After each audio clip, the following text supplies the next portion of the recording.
come on, serious suggestions, please. I'm not trying to write a thriller here.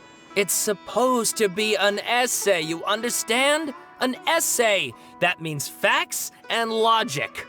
Well, if it's facts and logic you're after, you shot yourself in the foot with your choice of research topic, didn't you? The Tatara-Suna mystery. When so much remains unexplained, there's little to be objective about. Unless... Yeah, well, this is my teacher's area of research. I can't change that. But it's fascinating enough without having to sensationalize it, don't you think? The strange location, the missing details, a mysterious person.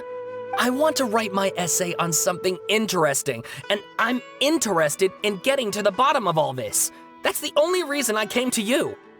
Yes, you came to me, so all the more reason to take my advice. The fact is, it's the dramatization that will make people want to read it. There's no getting around that. Okay, but... Did one of them just mention Tatara-Suna? But that's all the way in Inazuma! Is it just Paimon, or is it kinda unusual for someone in Sumeru to want to write a paper about that? Everyone here's just going about their business. Maybe it really is just Paimon. Guess people here are free to research pretty much anything. Great! Let's go find out what this Tatara-Suna mystery is all about.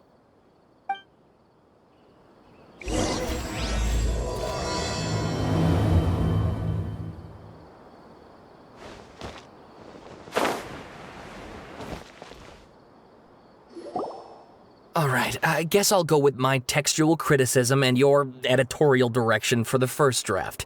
I have a feeling that the missing Kabuki Mono will end up being the main focus of this paper. Ugh, if only we knew where to find that traveler. From what they say about him, this seems like the kind of thing he'd know about. Oh, you're the traveler, you say?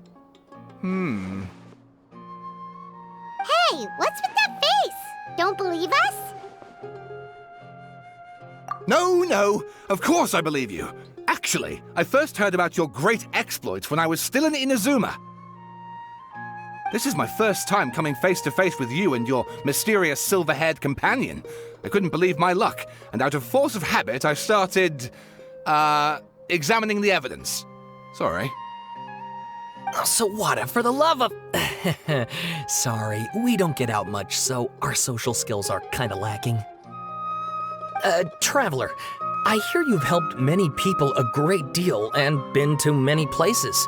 Would you be able to tell us about Tatara-Suna? Actually, we don't know much about that place either. In fact, we only came over here because we heard you talking about it and wanted to learn more. I see. My teacher chose this area of research as a personal challenge. He said it's difficult to get into because even Inazumans don't know much about Tatara-Suna's past. But who'd have thought that... If you don't mind, I'd love to show you all my outline for the book I'm writing about Tatara-Suna. Hold on, Sawada. Don't you think that's a bit of a deep dive for a first read? Well, fair point. In that case, please ease yourselves in gently by taking a look at Akaba's latest essay draft. Let me give you some background. This all started with the discovery of some records in Tatara-Suna. The writings mentioned someone by the name of Mikoshi Nagamasa, who crafted a fine blade. But in the end, he threw it into a fire to destroy it, and killed his servant Katsuragi. Why? Well, no one knows. Apart from the swordmaker, his servant, and the one who wrote this all down, the records also mention a kabuki mono. This seems to be an Inazuman word for an eccentric stranger, someone who dresses funny or acts in an unusual way. That's right. Akaba's teacher has spent quite some time researching these events on the ground. This kabuki mono lived in Tatara-Suna for a while before disappearing without a trace. And shortly afterwards, as Akaba mentioned, things got pretty ugly. So first this strange person goes missing, then a murder happens? Seems kind of fishy to Paimon. Yes, my thoughts exactly. So I helped out too. I asked everyone I could think of if they knew anything about what happened back then. And wow! Did I get lucky! Stop shouting! This part's important. I just wanted to make it stand out. It just so happens that a friend of mine works at the Government Records Office. He looked into it for me, and I can now confirm that all the aforementioned individuals did, in fact, live in Inazuma over 400 years ago. Even back then, Tatara Suna was already at the center of Inazuma's smelting industry. The man in charge was a government official named Niwa. Curiously enough, it seems like he went missing too. Wait, so there are 2 missing people in the story now? That's right! What's more, Niwa is a name with a lot of history to it. Have you ever heard of the great swordsmith clans of Inazuma? Oh, the swordsmiths? Yeah, like Ishin art and so on? Wow, yes. You really know your stuff. That makes things easier. So basically, this Niwa was a distant relative of the Kaidahara clan, the last practitioners of Ishin art. Something then seems to have happened in the Kaidahara clan, leading to their downfall. I don't know the details, but taken in light of everything else going on around that time, it makes you wonder whether it's all connected somehow. The Kaidahara clan? Sawada, you left out the biggest detail of all. Oh, yes, of course. How could I forget? Brace your minds, ladies and gents, for they are about to be blown. Or maybe you won't believe your ears. I wouldn't blame you, of course, because in all my years as a writer, this is by far the most. Get to the point, for Pete's sake. According to information acquired by Akaba's teacher, the Kabukimono was not a human, but a puppet. A puppet?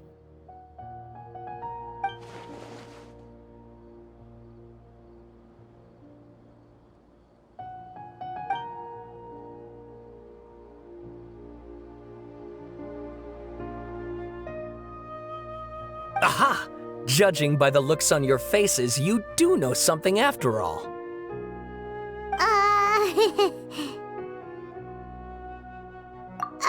No! Paimon just meant, how creepy! The way you described it makes it sound like a ghost story. I agree, it does. But considering that non-human races in Inazuma are by no means uncommon, spooky events are to be expected. And that's exactly what my book is about. Please, take a look.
Oh, and please read my essay draft as well.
Sawada was encouraging me to follow his more creative approach, but I think essays should be grounded in facts.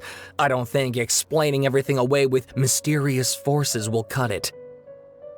Oh, how about if I plug the holes in Sawada's narrative with political intrigue? Like, I could put a turf war between rival factions at the center of the whole series of events. Wait, you're allowed to just make stuff up? Pretty sure you've gone from essay to guessay there. Akaba, look. Your teacher has researched this extensively. I've reached out to everyone I could think of. Whatever information we have now is all that there is to know. This is as much detail as you're ever going to get. Besides, if there really was a political power struggle going on at anything like the level you seem to be suggesting, what hope would we ever have of finding out the truth? Good point. Okay, back to the drawing board, I guess. Give me some time. I need to find a new angle on this. We have some other stuff to do, so we'll have to say goodbye for now. Good luck with your essay! All right, thank you. If you find out any more info about all this, please do let me know. Thanks so much.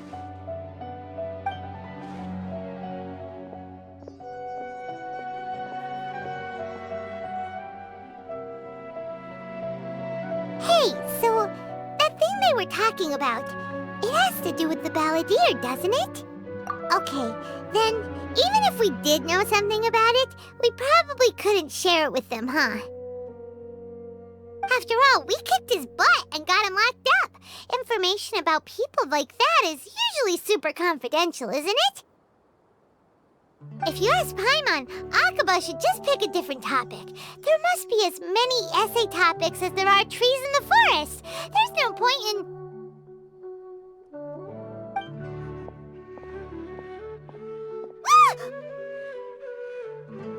Hey, did you see that? He literally just went by, over there. It looked like... the balladeer! No, it can't have been. He got locked up. Oh, quick, let's catch up and see.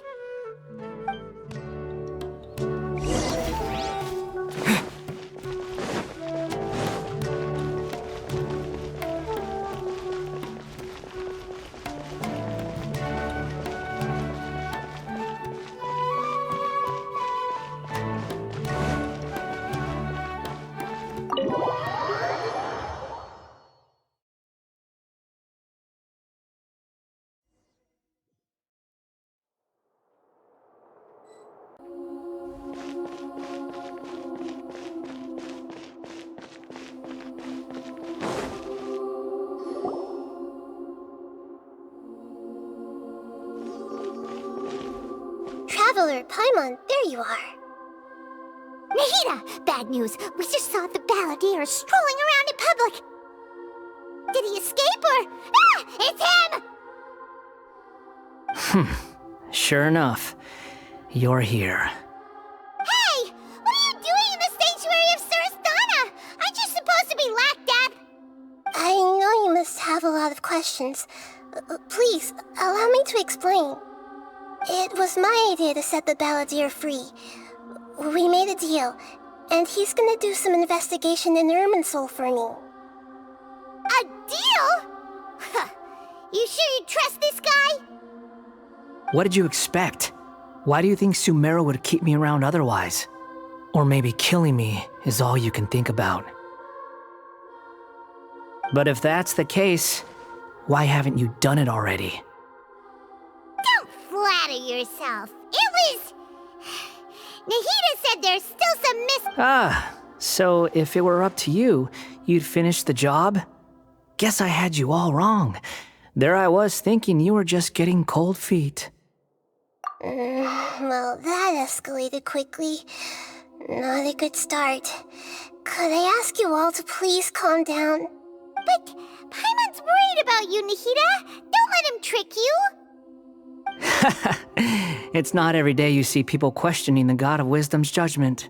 Just when you think you've seen it all. Don't you dare try to drive a wedge between us! As long as the terms are reasonable, I don't think there's a problem in making a deal, even with the Balladeer. Well, I for one have no reason to doubt you, considering you even struck a deal with the doctor. Yes, one in which I gained valuable information. You'll come to understand more about that in the fullness of time. The Balladeer's power was all but completely spent after your battle. He's no longer strong enough to be a strategic threat to us. That puts him in quite a precarious position. Plus, he's a former Harbinger with knowledge of many of the Fatui's sensitive secrets. Being stuck here in Sumeru could make him a sitting duck, depending on how the Fatui plan to respond. Wait a second. Former? You mean he's not a Harbinger anymore? I take no pleasure in saying this, but it seems as if the doctor had no intention of welcoming back a loser, so... Sometimes it's you using them, other times it's them using you.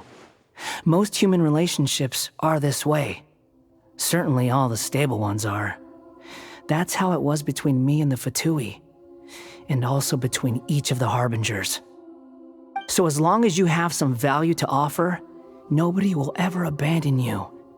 But after recent events, even I have to admit that I'm not worth quite what I used to be. Well, if the Fatui are gonna reevaluate my utility, I need to have a backup plan for myself. As we discussed, I don't like causing harm to living beings, and you said you need protection. So, why not join forces with us? I think these two have made their objection to that idea fairly clear, don't you? And they're your friends, so I guess you'll be siding with them. Yeah, obviously! Nahida, don't listen to him! Then let's put that discussion to the side for now. We still have time. Today can be a trial run. Where we go from here will depend on how well we manage to cooperate today. All right, then I'll do what we agreed. Good. Go now, and keep in touch. Nahida, are you serious about this? Yes. I have my reasons for this decision. In fact, I'm largely doing it for your benefit. Yes. As I told you once before, there's information about your twin in Irminsul. Oh, yeah. Actually, that's the whole reason we came to see you today. So, you have an update on that? Mm-hmm. You may remember me mentioning that the Fatui had not included your twin's details in the Descender category. This is an extremely important point. It's possible that the Fatui have other information that even I don't know about. And since the Balladeer used to be one of them, he'll be better acquainted with this information than I am.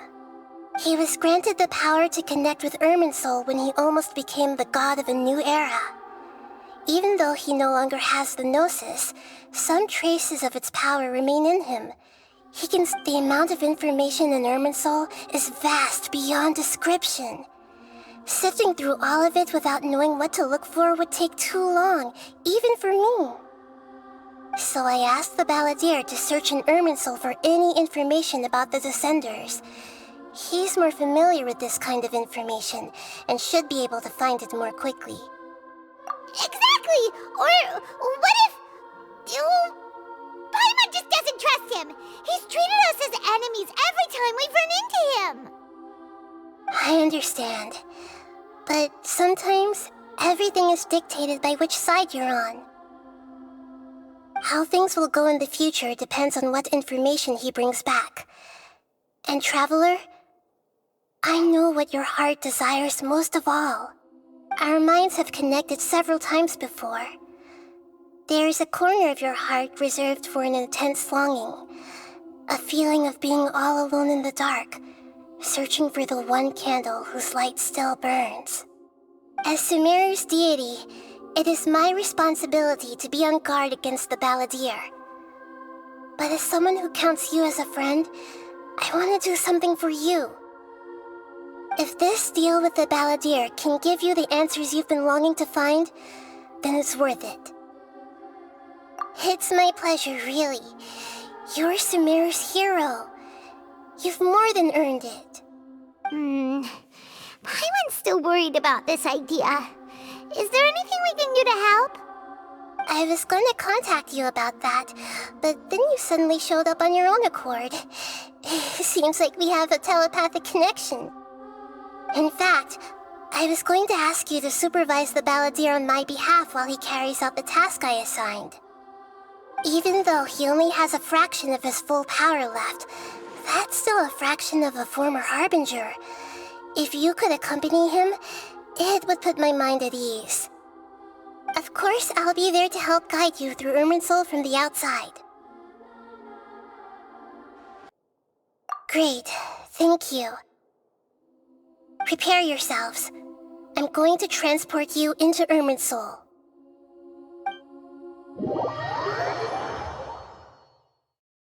Wow, it looks pretty different here compared to last time. The colors are gentler. Guess that must be because Sumeru's... Look at that. Hot on my heels. You know, you didn't have to cut your catch-up short just to keep me company. Oh, but I guess you panicked when you realized that I might enter Irminsul ahead of you. Shut your beak, jailbird! No way a prisoner gets to be so smug!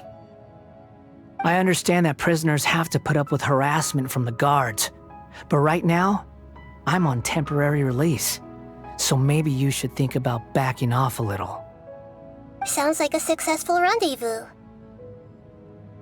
I need to be quite clear about something. In a few moments, you'll be entering into the innermost region of Irminsul. It is unlike anywhere else.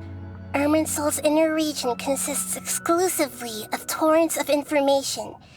You must put aside your differences and be extremely careful as you navigate your way through. I know there are many grievances between you on both sides, but it is essential that you remain calm after entry. This is as much for your own safety as anything else. Fine, let's call it truce, but only until this mission's over. Let's cut each other a little slack, shall we? We are going to be traveling together after all. Per my agreement with Lesser Lord Kusanali, I'll be at the front. It's my job to lead the way and get rid of any obstacles in our path. All you have to do is keep your pretty eyes open and try not to fall behind. You sure are confident. Paimon will give you that. You make it sound like you're even more experienced at adventuring than us. If there are no further objections, I suggest we get going.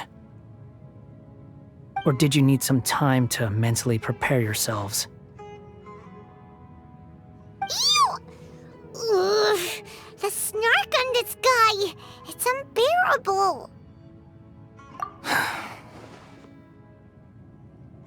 We can start now. Irminsul access granted. Initiating connection procedure.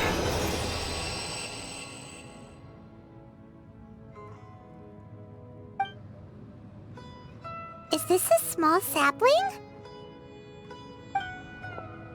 Oh, darn it! Come on, let's catch up with him.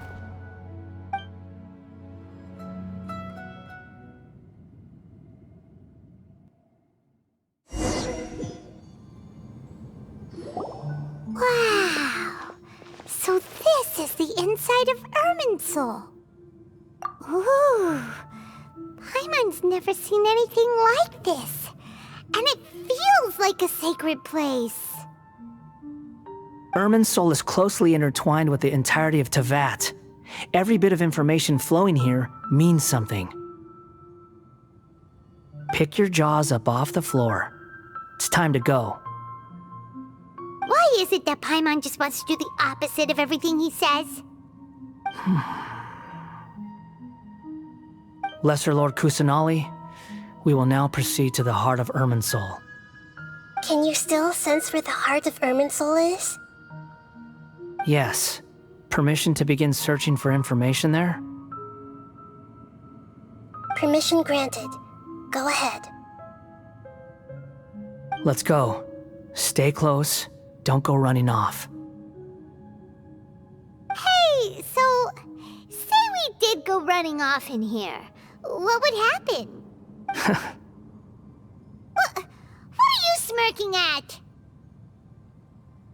I was just imagining the look on your travel companion's face if you went and got lost. Anything's possible in here. You can't rule anything out. So if you want to stay safe, your best option is to stick close to me.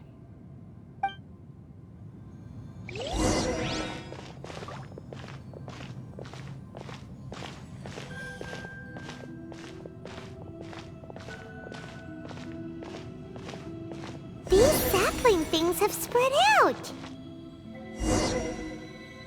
Those are all packets of information from inside Irminsul. Be careful not to touch them.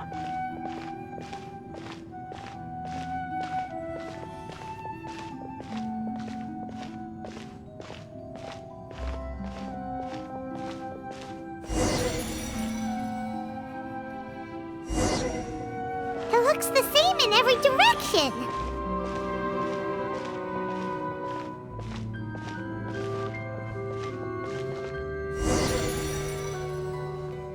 No wonder he mentioned about getting lost.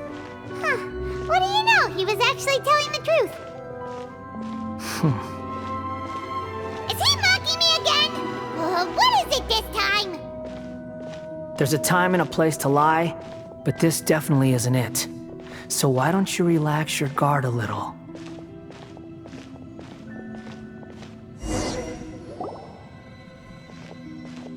We're here. What a huge tree!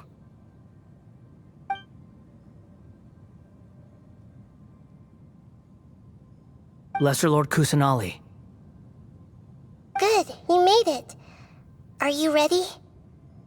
Ready when you are. Then please begin. Preparing to access cognitive currents. Establishing waypoint. The Balladeer's actually doing what Nahida tells him. Guess he must want to stay alive.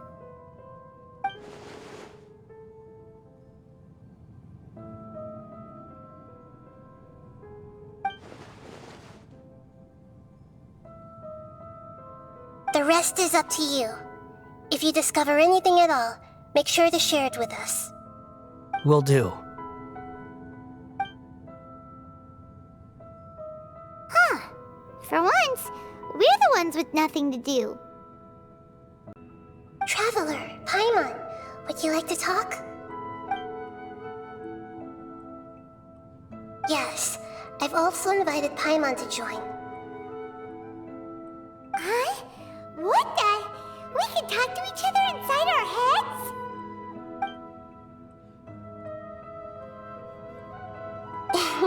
That's part of it. Plus, we're all friends. There's nothing wrong with us talking like this once in a while.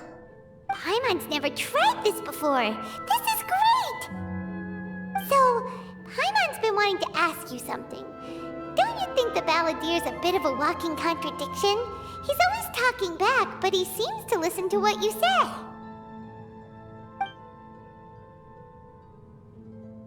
As I've told you before, there are still some mysteries for him to resolve. Things that are clear as day to me, but that he has yet to understand. Perhaps today will be the day that he finds some answers.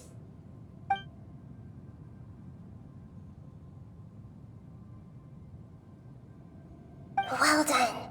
Smart and attentive as always.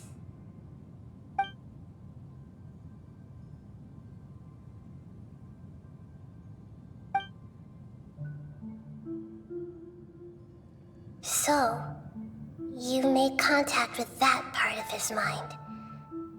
Well, it's true. Betrayal turned the Balladeer into the person he is today. Huh.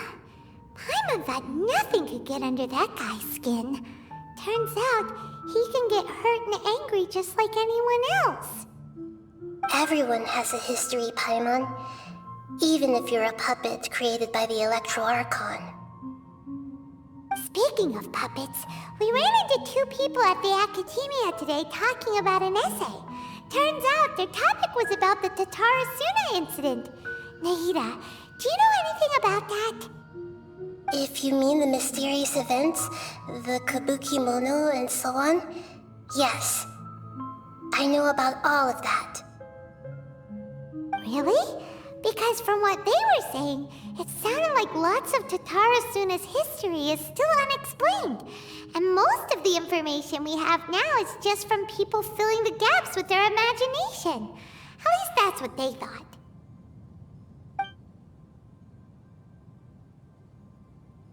Oh, how interesting. Those two managed to deduce quite a lot through guesswork alone. So the Gese got it right? Well, they guessed right about one thing. Tatarasuna was sabotaged. Must be a riveting conversation you three are having. Funny how all the good ones happen when I'm not involved. What makes you think we're talking to each other? Don't insult me. You're having a private conversation without me. Obviously, I must be the topic of said conversation. Of course you do. You can't have your prisoner knowing too much. So, have you found anything yet? Still looking. Don't get your hopes up, though. You and your twin come from outside this world. It wouldn't surprise me if there was nothing on either of you in Irminsul at all. Wait! How did you know about that? Did Nahida tell you? It's not like we've never met before. And anyway, you're world famous. It'd be more surprising if I didn't know a few things about you. Right now, we have to keep the peace. I'm not interested in creating more misery for myself, and making cordial conversation is something I can manage. Huh? Wait.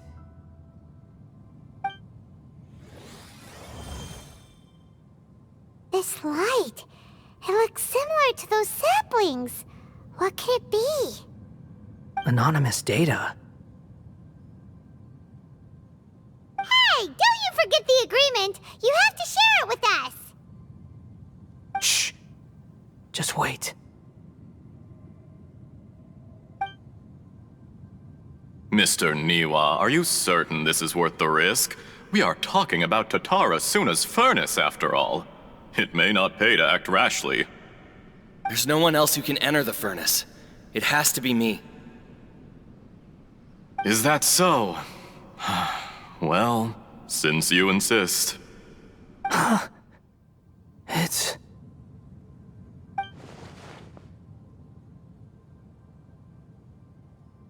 Whoa!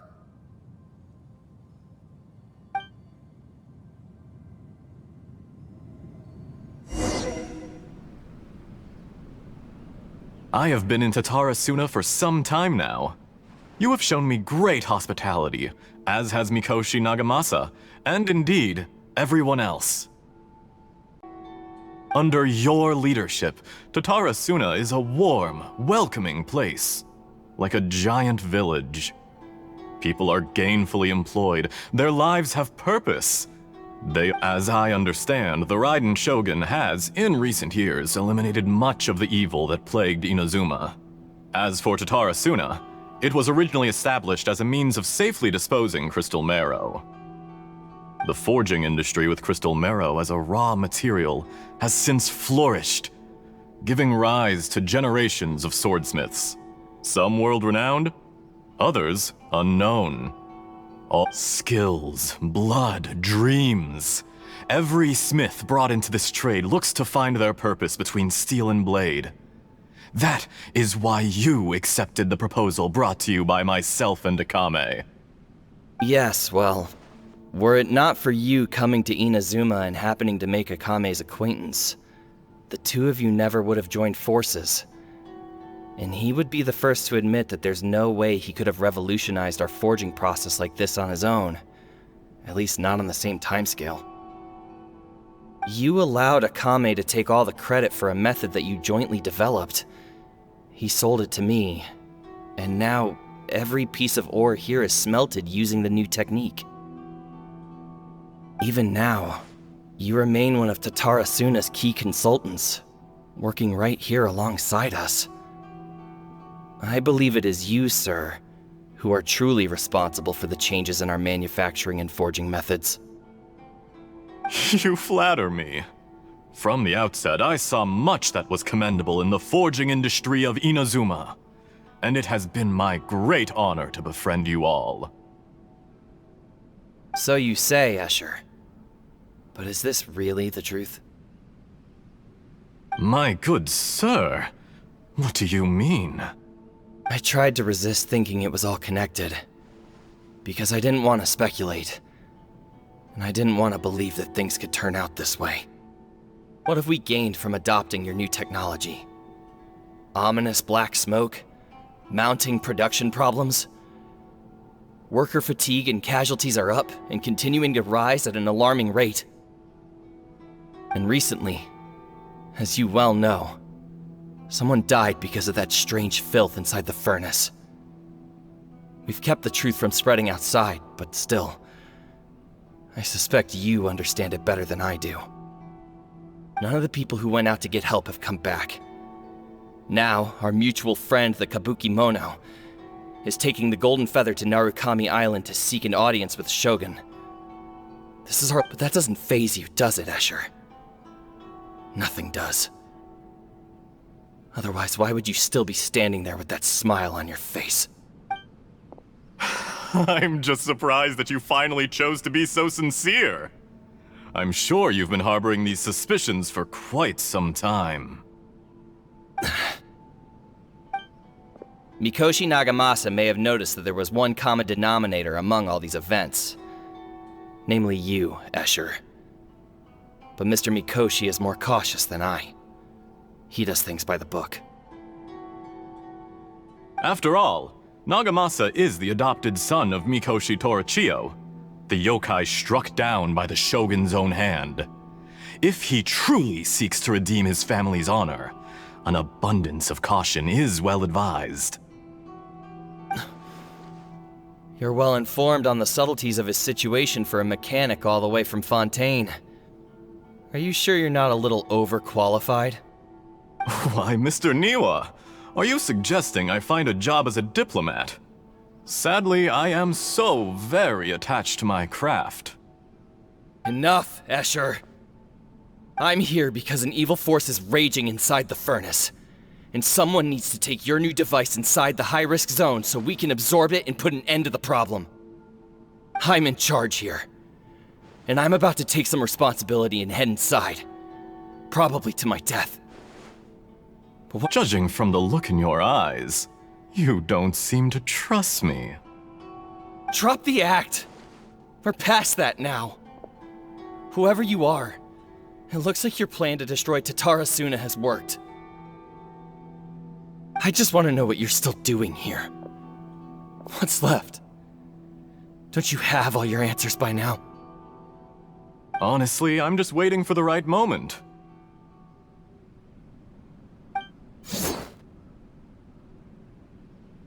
A moment like this, where you finish talking and I stop you from entering the furnace. You...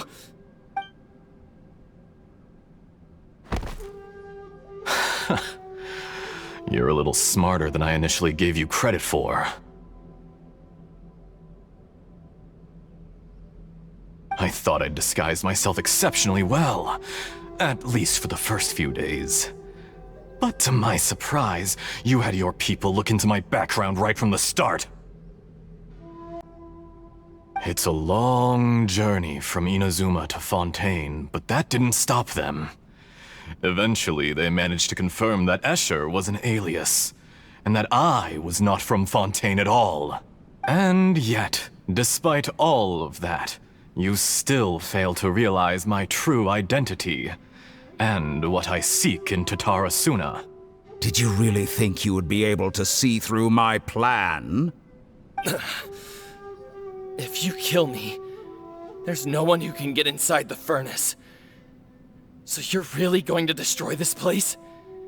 Is that it? Oh, but you're quite wrong. There is one other person. Some may not see him as a person, but you told him yourself. You're not a puppet. You're a human. You're just missing a heart. Whoever you're working for won't get away with this. They'll be found out. But this makes no sense. It's no trouble at all. Patience is a virtue which I have in abundance. This is all part of a carefully controlled experiment. If you must know, I'm happy to divulge my true identity. I'm a Fatui harbinger. Call me the Doctor. The Fatui? Who? What do you want? Just to create a minor inconvenience for your nation. That's it? That's why you gave us your cursed technology? Just to let loose the evil energy from the crystal marrow? Look how even the righteous soul is filled with venom when faced with its demise. My device functions precisely as you say. It is the only chance you have of preventing a catastrophe and keeping the truth from the outside world. However, I did not make it with you in mind. It is easier for a person to be possessed by evil spirits when they are filled with hate. So give in to your fury. I want to see what happens when a malevolent heart is placed into an unsuspecting puppet. Make no mistake, even without you, that pure, innocent puppet would only end up being used by someone else instead. What other reason would a human have for befriending one who is not of our kind?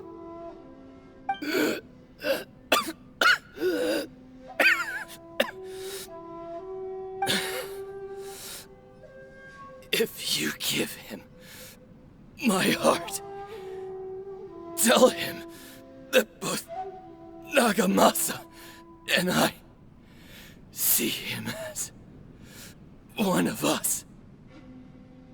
He has nothing to prove to anyone. Because not everyone just wants to use other people.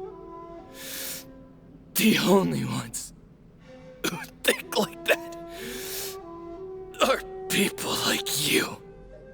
What a beautiful way to see the world. It almost makes me feel a little guilty. Then out of respect for you, I shall redefine myself. Think of me as a monster or a demon, if you wish. At least this way your death is not a consequence of your own folly turning you into an easy target. You simply lost to something more powerful than you could ever hope to defeat. I say, Mr. Niwa, let's see what happens. Will your puppet friend become a human? No, that will prove quite impossible. Mr. Niwa? Already dead. What a pity.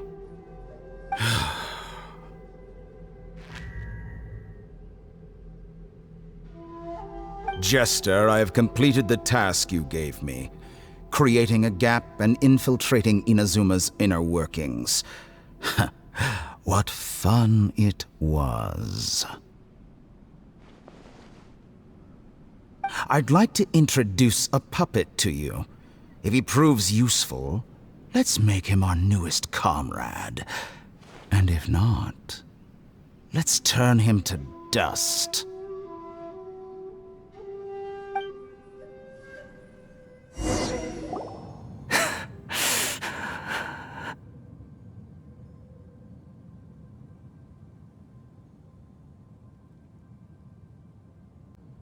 Hey, are you alright? Dottore?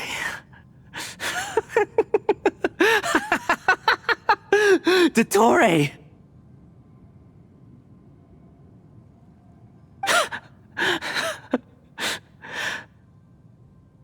Good. Good. Was that the doctor? Did he turn into a mechanic from Fontaine? But why did we see things from his perspective? When I touched the doctor to confirm whether he'd eliminated all his segments, I read this memory in his mind. You have to admit, it must be the truth. Maybe so, but it means nothing. Does it? But this memory shows that Niwa didn't betray you. He never meant for you to be the one to take the device into the furnace. You know very well what that means. Even more so than I.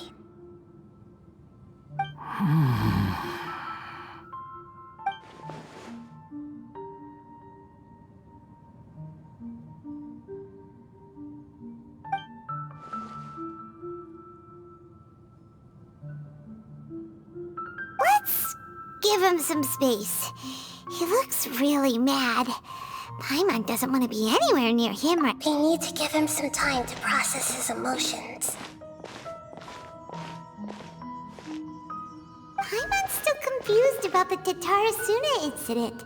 So, the doctor was behind it, but why has that gotten him so worked up? Nobody has ever deceived you like that, Paimon. It's natural that you find it difficult to understand. Perhaps he needed to learn this someday. So now you have the complete picture. Katsuragi took the Kabukimono to live with the people of Tatarasuna. Later, the doctor showed up, disguised as a mechanic from Fontaine. And that it was all a horrific experiment planned by the doctor. Everything he did was just to plant seeds of disaster in Inazuma that would bear fruit in the future. Of all the unwitting participants in the doctor's experiment, the balladeer became the main test subject. After the events you just saw in that memory, the doctor put Niwa's heart into the device and handed it to the balladeer. Then, he instructed him to enter the furnace and absorb all the filth caused by the smelting process. The load was far beyond what he expected, but the balladeer survived. He left the furnace in sheer exhaustion and said to the mechanic, "This device seems to have protected me. What's in it?" The mechanic answered, "Niwa fled this place for fear of punishment, but he left you a gift. He said it's the one thing that you've been looking for." He took it straight from the chest of one of his innocent servants. The mechanic removed the withered heart from the device as he spoke. The balladeer was stunned that such unthinkable cruelty had brought him the thing he'd been longing for his entire life. A heart acquired through cold-blooded murder is a cursed thing, but it had protected him from the filth. He thought Niwa had completely betrayed him, and yet this very betrayal had ensured his survival. Overwhelmed with anger and sorrow, the balladeer threw the heart to the ground and left Tatarasuna without looking back. Holy moly. So the doctor killed an innocent man and pinned everything on the victim? That's terrible.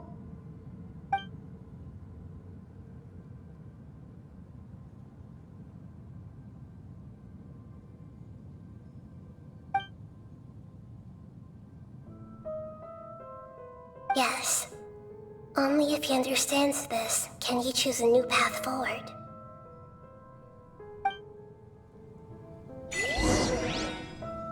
Dottore, you brazen-faced... Niwa didn't run from justice. You killed him.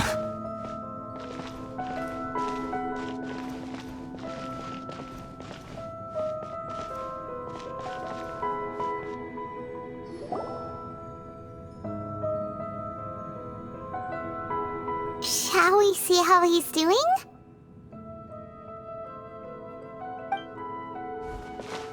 Hey, you alright? That's a scary expression. Are you worried about me? If we didn't have such a history, I'd almost think that qualifies me to be your friend. It won't. I'll keep my end of the deal.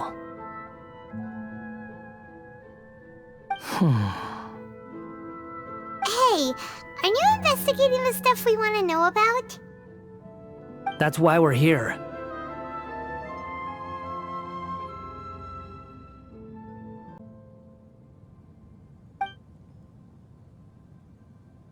But unfortunately, there's no information about the Descenders in Irminsul.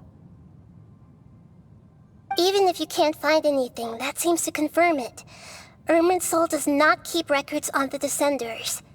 Anyone who comes from beyond this world is not counted as part of Teyvat. Oh, does that mean we have to leave empty-handed?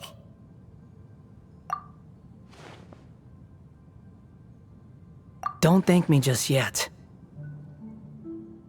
You look really upset. Well, since Irminsul was a dead end, I guess I can share some other info that might interest you. Huh? About what? The reason why there are records about your sister in Irminsul. It might have something to do with Conria. Apparently, Conria was her first destination when she arrived in this world. Plus, she only came to this world because the heavens responded to the summoning. The heavens responded? The Jester told me this himself. You can take his word on this. He was a royal mage in Conria, and lived with your sister for a time. I don't know the details. It's up to you whether you want to believe me. All I can say is, I wouldn't lie to you about this. Did you get all that, Lesser Lord Kusanali? Yes. Astonishing news. Does this info count towards my mission? It wasn't from Irminsul, but was it valuable? Very valuable. Good. In that case, I'll take some time for myself now.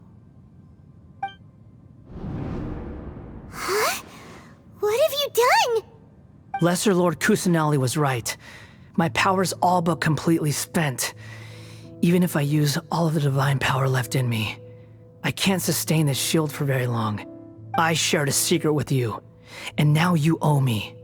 So in return, I'd like you to answer a question for me. Give me your hand.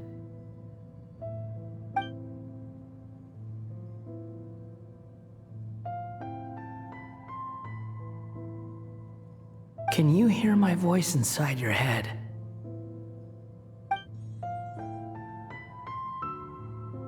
No, I can't do anything like that anymore.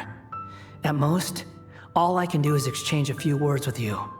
So tell me, in this world, is it possible to change?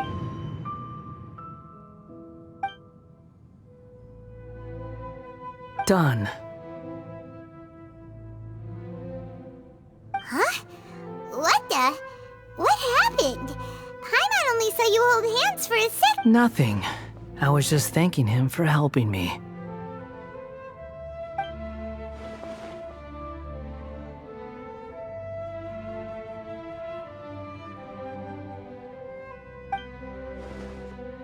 So long. I suggest you get yourselves out of here quickly. Where are you going? Hey, wait up! Didn't you say not to go running off? Fast reaction time. But I don't think we'll be seeing each other again.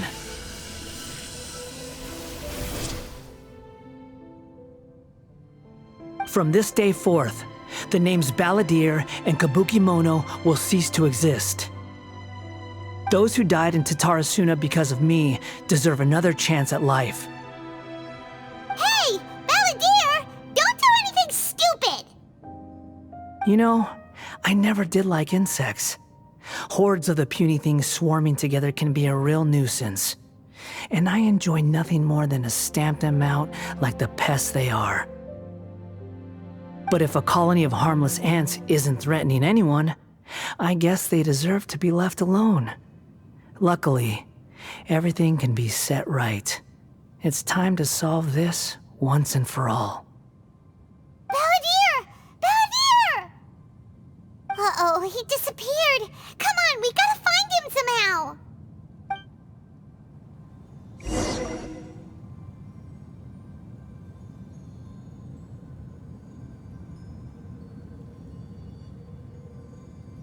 Oh no, he's really gone. Oh, can you hear me? Nahida! Traveler, Paimon, Palladir, what happened just now? I was suddenly cut off by some kind of power. It was the Balladeer's fault. He shut you out.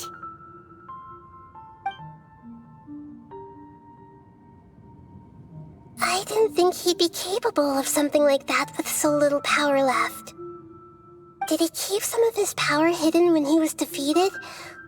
Or did he achieve something beyond his abilities, and it took everything he had?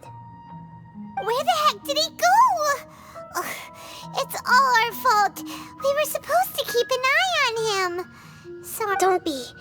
It's not your fault. Please, let me handle this from here, even though I'm not sure I can solve it. We're running out of time. Follow my lead and get out of Irminsul as soon as possible.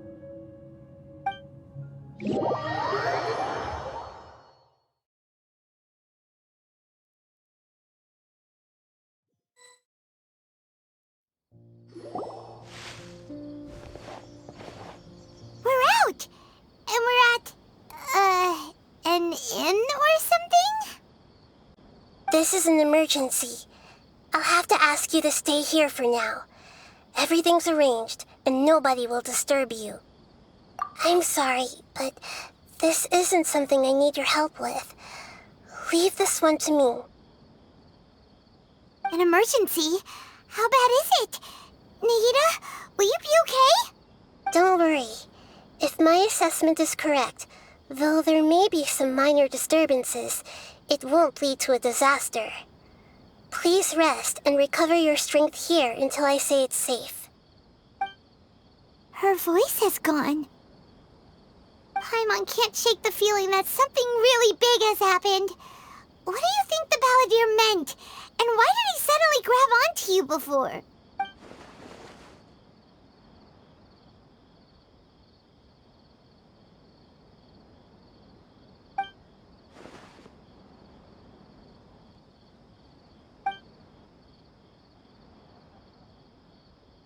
He wants to change the past? But surely that's impossible! Right! You can't just rewrite history! All that stuff happened already in real life!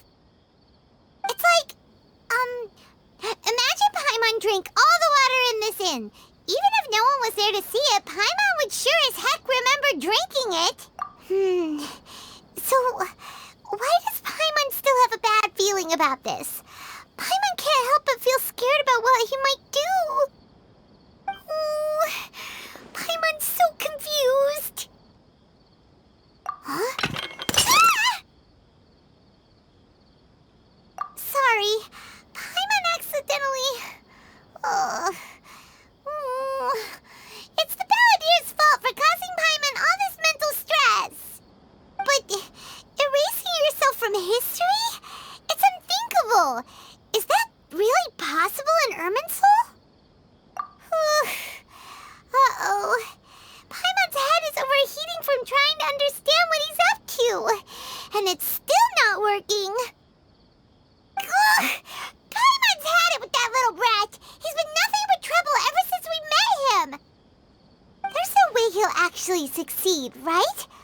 Otherwise, won't everyone who's connected to him be affected too?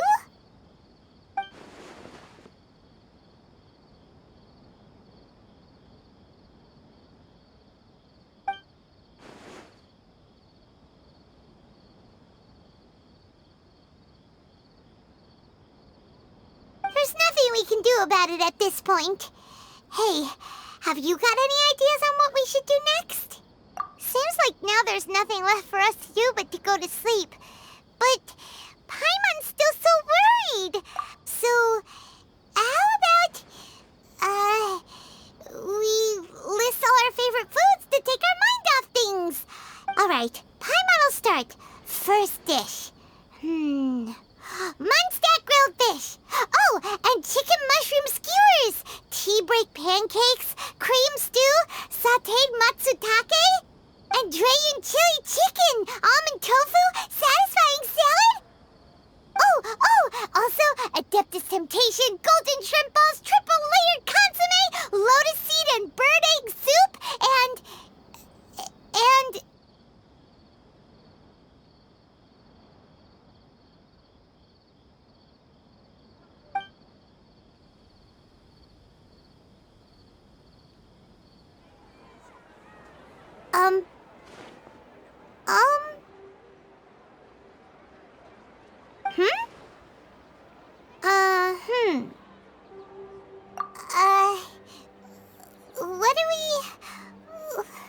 What was Paimon supposed to be doing just now? Paimon was, talking? Huh. Paimon suddenly can't remember what she was talking about. The Balladeer? Is that a food too? Huh. Weird name, though.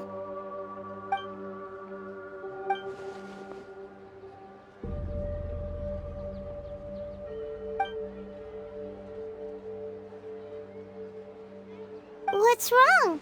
Your eyes are like saucers. Was it something Paimon said? So, the Balladeer. Is that someone's name? 'Cause it sounds like a nickname or something.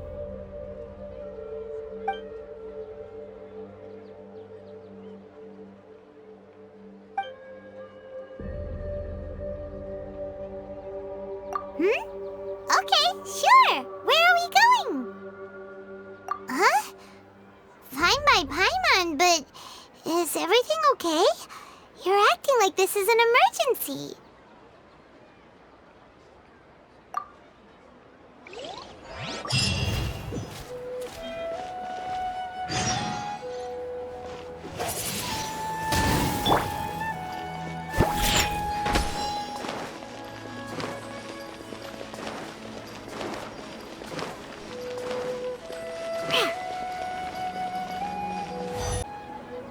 Let's go.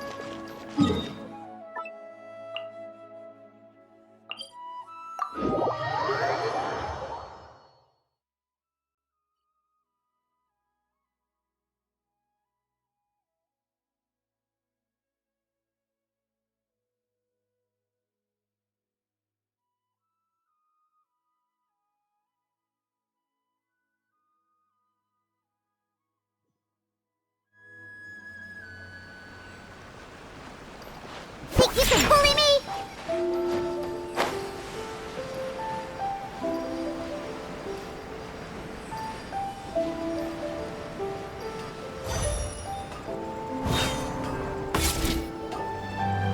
We made it to Amanoma Smithy. Ah, it's been a while. Of course. Go ahead.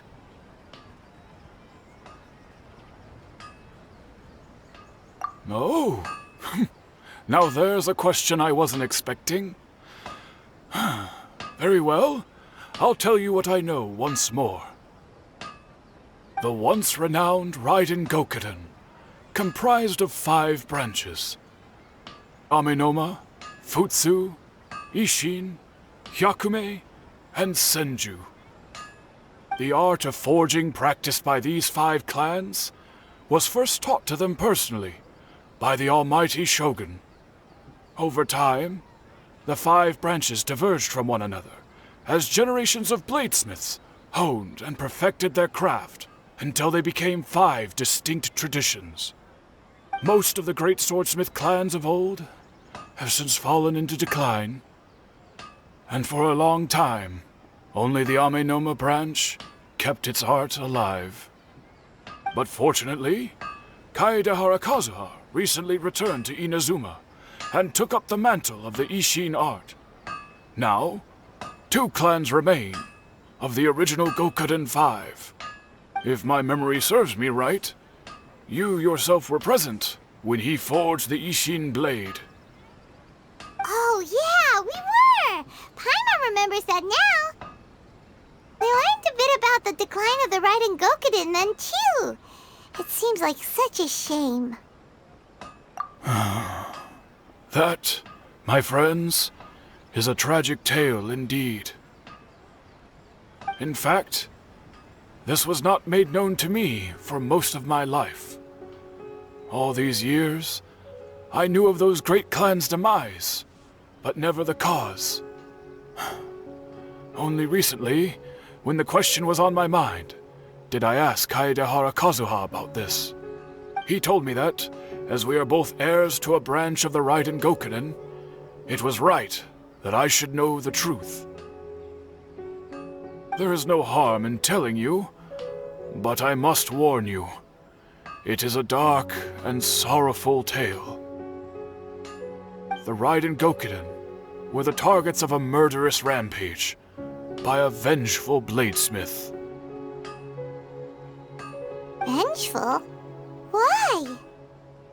400 years ago, so I'm told, there was a catastrophic malfunction in Tatarasuna's furnace. One brave swordsmith heard the commotion and chose not to flee, but he rushed to the scene, hoping to prevent a disaster. Tatarasuna was home to a state-of-the-art forging and smelting operation in that day, and overseeing it was the armory officer. His surname was Niwa, though he had family ties to the Kaedehara clan.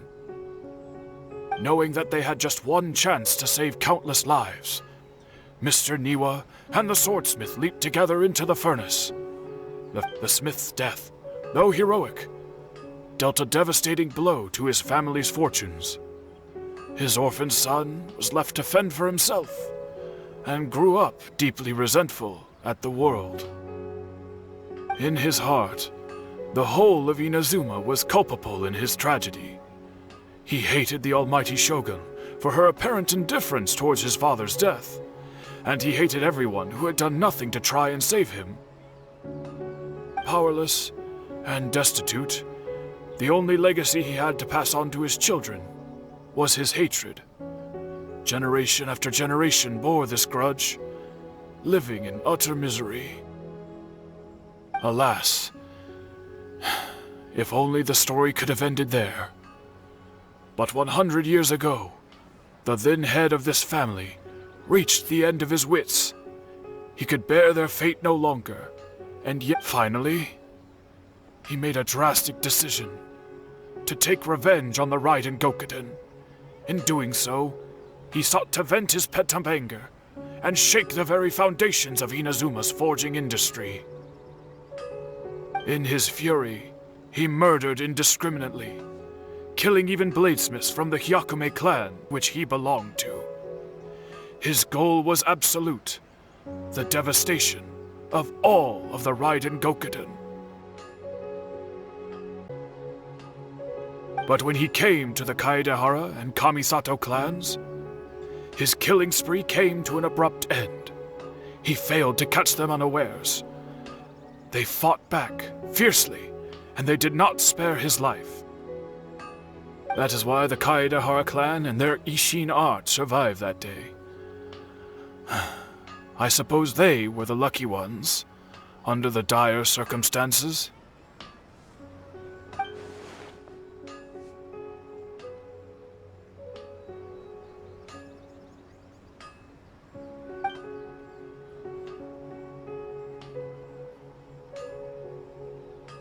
Was there anything else you wanted to ask? Kazuha? Why, yes. Just yesterday, in fact. We spoke for a while over some tea. He seemed well.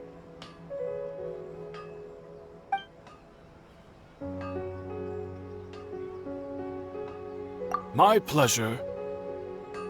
Don't tell Paimon. There are other places you want to visit too, right? On to the next stop! Lead the way, traveler! Paimon will be right behind you!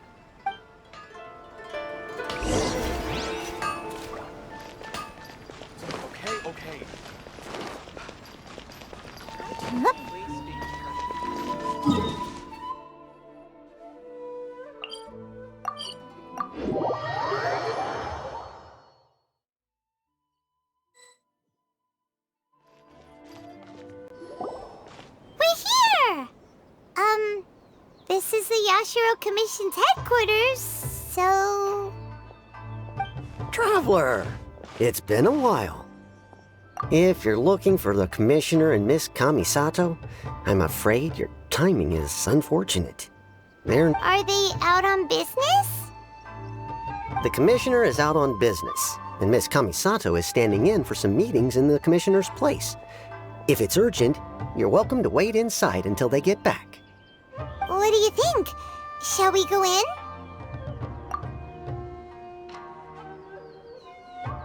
If it were anyone else, I couldn't allow it. But seeing as you're so close with the Commissioner and Miss Kamisato, I think it should be okay. We'll be heading in then. Thanks!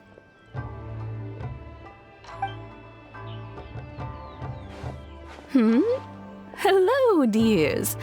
Is there something you want to say? Of course, traveler. Yes, I know who you are. Miss Kamisato has told me about you. What would you like to know? Oh, they're both very well indeed. Lately, Miss Kamisato has been rather busy attending all kinds of meetings and occasionally paying visits to some local organizations on the Commissioner's behalf. As for the Commissioner himself, well, you know, busy as ever. That much hasn't changed. Although, he does seem to be in a rather good mood these days. So pretty much business as usual in the Yashiro Commission, huh? Very much so.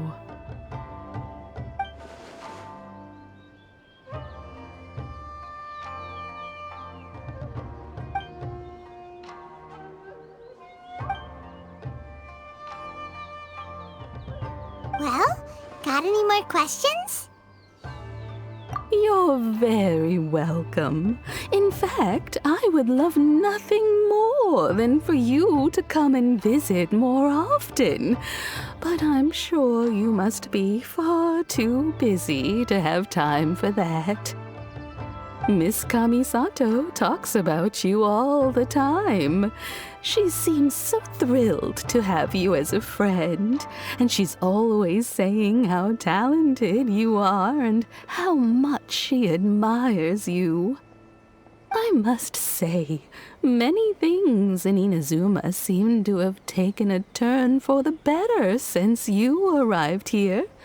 So you're not just Miss Kamisato's knight in shining armor, you know. You're a hero to us all. Alright, goodbye for now. Where are we going next? Great! Goodbye, ma'am! Don't worry, we'll see ourselves out. All right, then. Take care now. Hope to see you soon. Oh, are you two leaving already? Yep, everything's taken care of now. Don't worry. Very well. Safe travels. Goodbye.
Destroy my blade!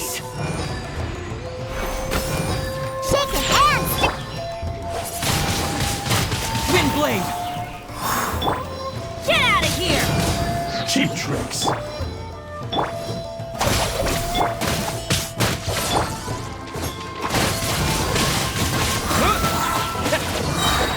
Cut down.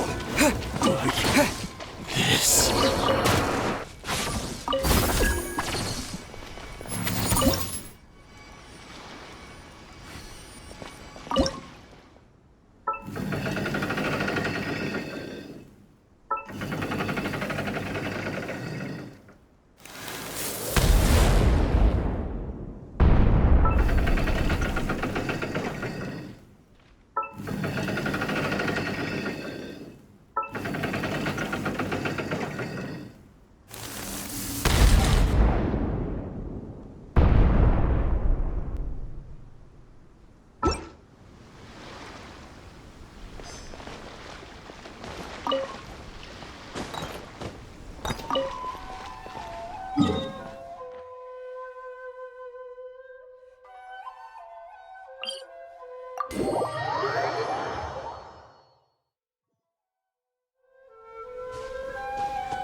Frozen.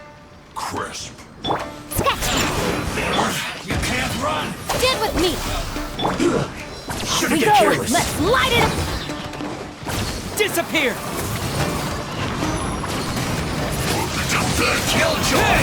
We've only just begun. Freshness preserved. Can't run! Well, Lightning, terrified! Our bond is Killjoy! strong! We've only just begun. Well done. Windblade! Looks like I went too far. This was well done.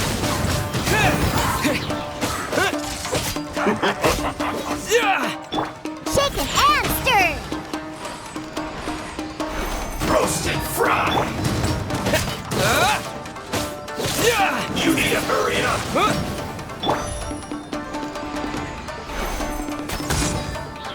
This was well done! You need to hurry up! Think you can bully me? Roasted fry! Stand with me!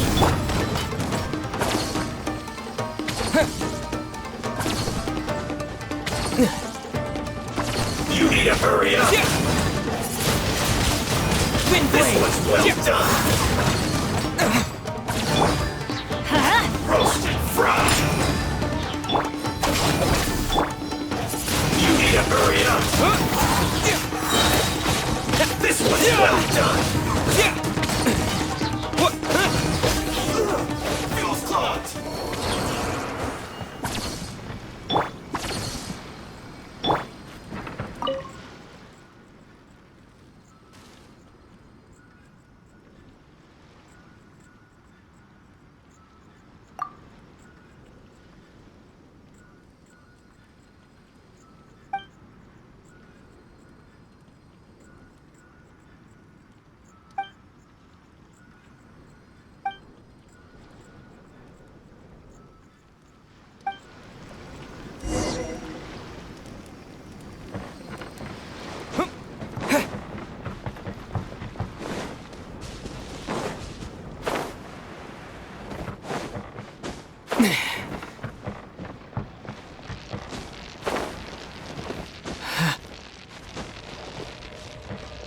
Our bond is strong!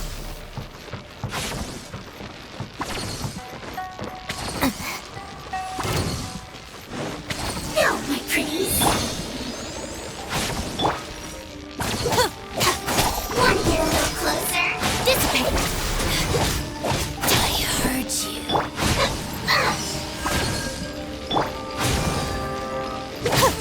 Getting a little cold?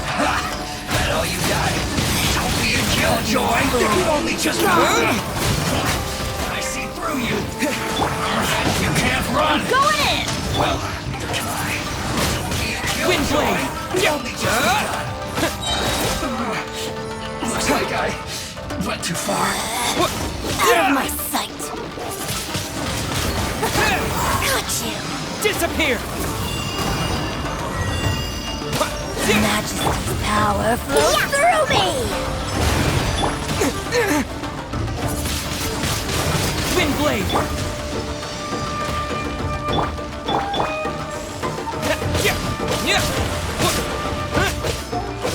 Stand with me! Out of my way! Yeah! Pew-pew! Can't have it. This is Her Majesty's gift!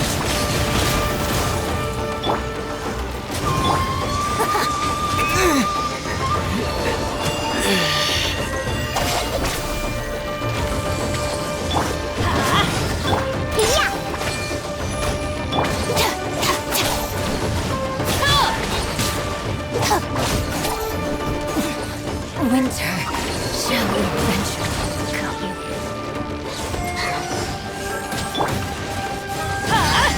Take cover! Shaken and stirred. This can hurt. Stand with me!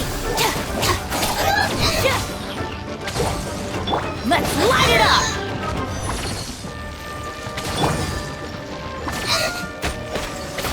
I'm a rock. Dissipate! Yeah!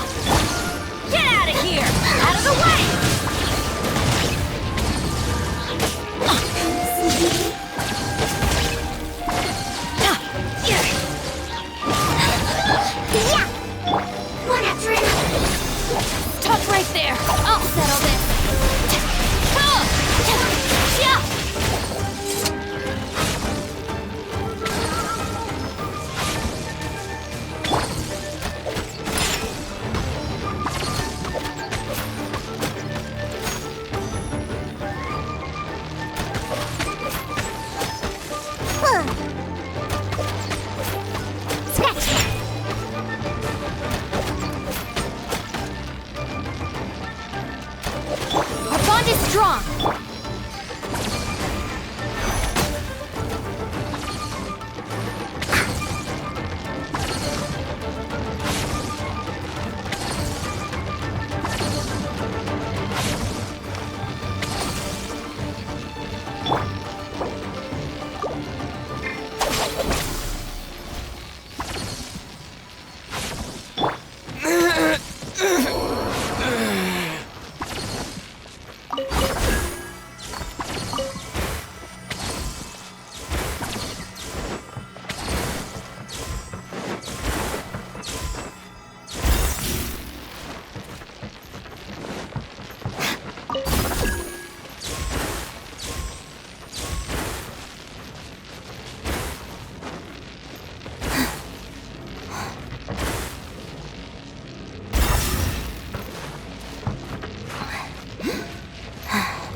Strong!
Stand with me!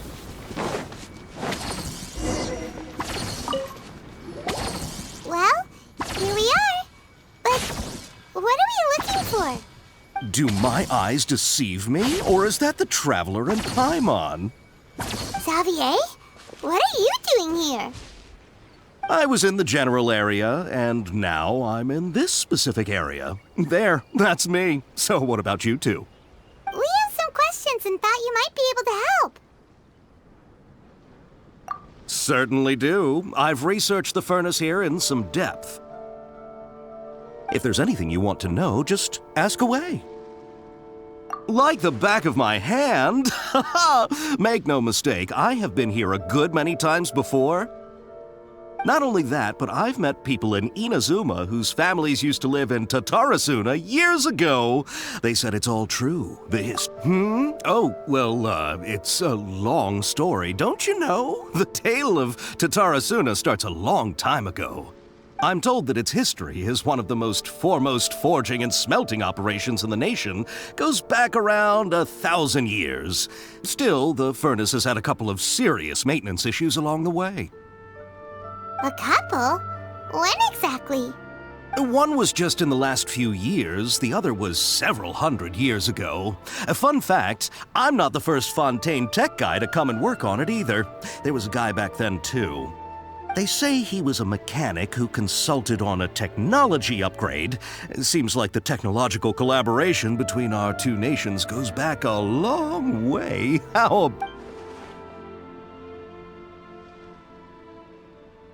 Hey, weren't you gonna ask Xavier something about Tatarasuna?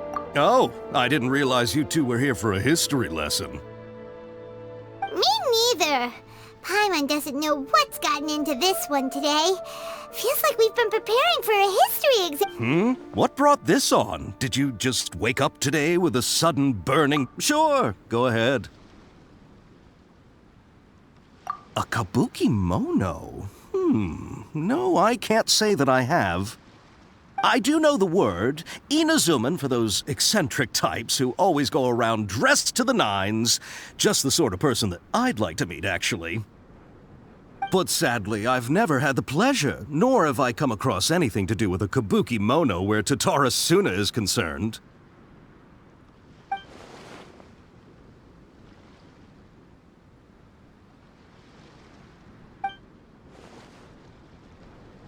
Of course! Don't mention it. Oh, we're leaving? Okay, bye, Xavier. Oh, you're most welcome. More than happy to help. Farewell. Looks like you got all the information you're looking for. Sure, but what's up with you today? Whatever it is, it seems like it's really troubling you. Keep your smile, Spinal Crocodile. No matter what happens, Paimon will... Come on, you gotta keep it together. Why don't you grab something to eat? You can't go facing life's challenges on an empty stomach. All right, let's head off and go meet Nahida.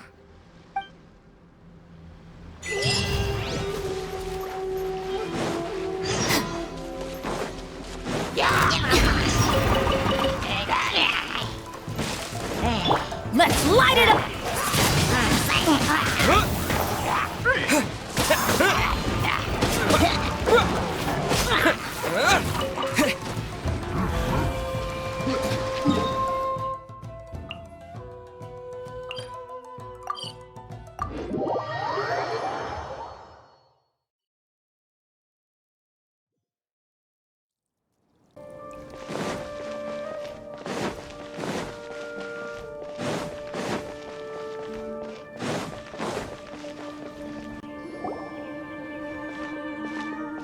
Hey, it's them!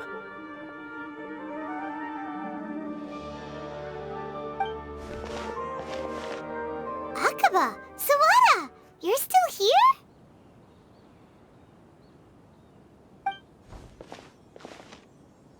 Indeed we are. If you have a moment, we'd love for you to join us once more.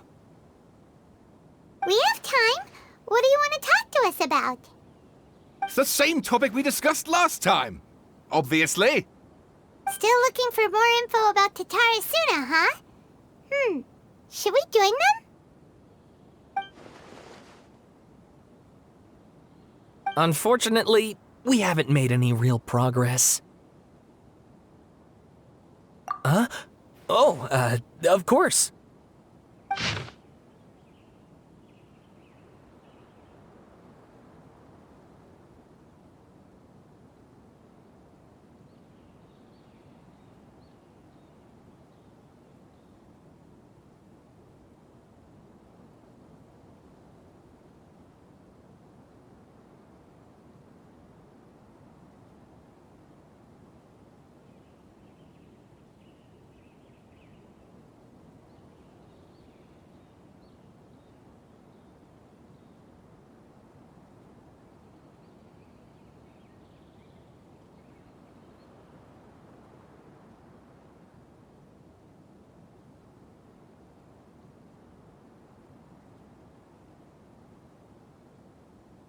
I presume you'll want to read mine as well. Here.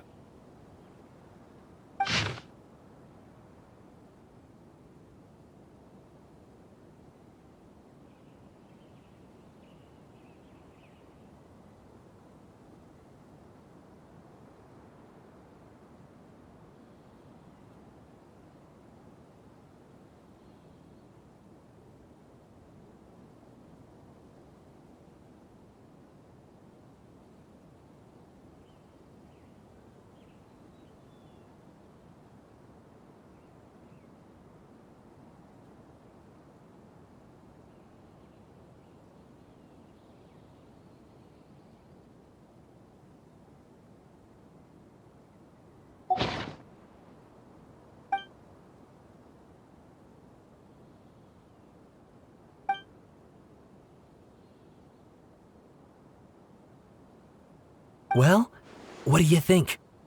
Hey, Traveler. Remember how last time Akaba was saying how he wished he could gather more information about all this? Well, What did you find out? Something big? it's a long story. Basically, we have some friends in Inazuma, and...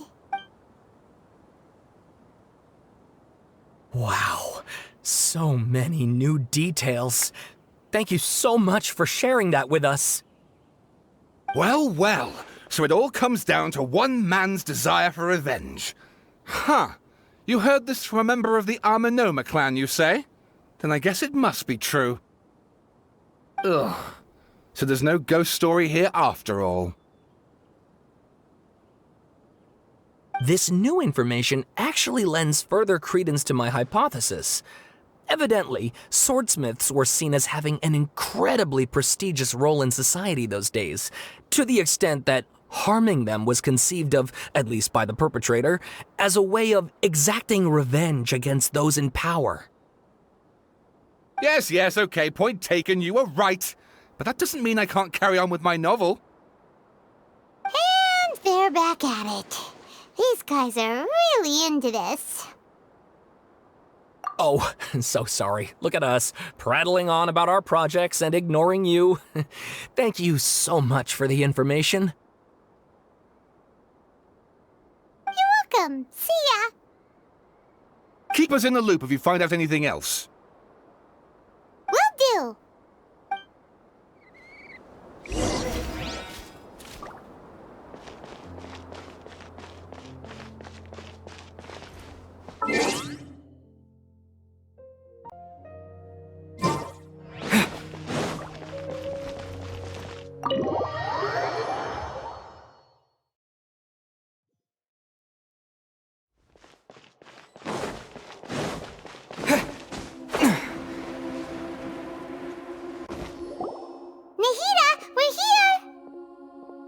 Traveler, Paimon, how have you been? Ugh, where to start? Paimon hasn't had a moment's rest this whole time. That night, we ended up chatting until suddenly the sun was up. And then he decided he wanted to go to Inazuma. The Balladeer? This sounds like some kind of code name. You look troubled. Is there something you need to tell me?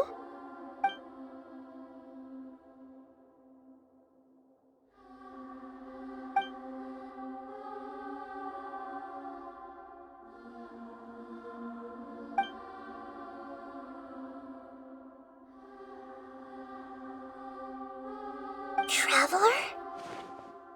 Hey, what's wrong? You look so upset.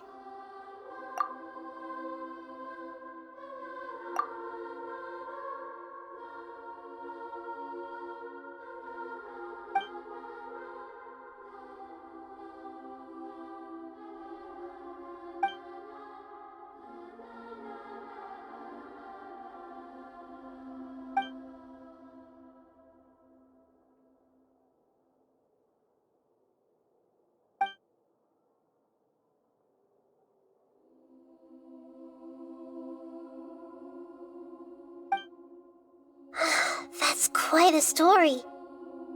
So, this puppet known as the Balladeer erased himself from Irminsul, hoping that he could change the past. But how was he even able to do that? As the Traveler said, he very nearly became Sumeru's deity. Admittedly, I remember it a little differently. I don't recall finding anyone inside the machine after we defeated it. Nevertheless, it does make sense. If someone were to successfully erase themselves from Irminsul, the world would change to reflect the new reality. So, you believe this person really existed, and we just don't remember him because... well, because he literally changed the world? Yes. Theoretically speaking, it is possible to do this. But I'm struggling to imagine the kind of person who would dare go through with it. The Traveler comes from a world beyond to that. That's why there's no information about him in Irminsul, and it also explains why any changes to Irminsul wouldn't affect him. So if there's anyone in the world capable of retaining memories from a past that has been rewritten, it's you. It's quite incredible when you think about it. Paimon's having a hard time understanding this balladeer guy's motivations. Why did he do it? I can only make inferences based on the information we've been given. As for what kind of person he was, only you remember that.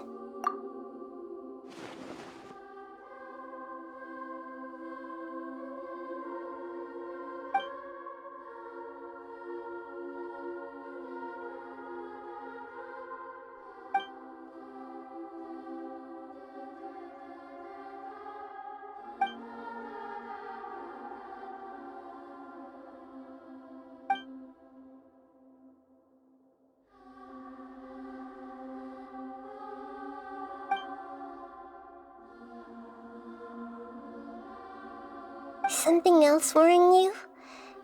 Something that you can't share? It couldn't change the fate of the ones who had died.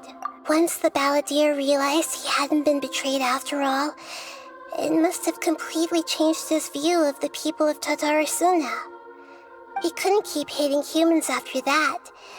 And if he thought there was a chance he could save his old friends, it would be hard not to try. The story makes sense, every part of it. The balladeer tried to achieve godhood with the doctor's help. He was unsuccessful, but retained the power to connect with Irminsul. That power then enabled him to change what was recorded in Irminsul and erase himself, even though he didn't have much strength left. Yeah, it does make sense, but it still ended in tragedy for his friends. It just feels so hopeless. He gave everything to do this, but it seems like he got nothing in return.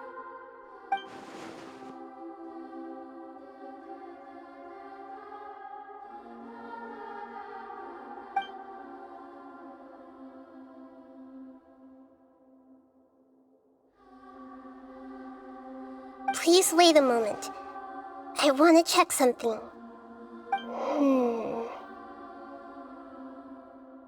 Found it. This should be the one. It turns out that I have a strange way of confirming everything he has told us. What is it? A record from a personal collection. It was tucked away in a corner. You should take a look.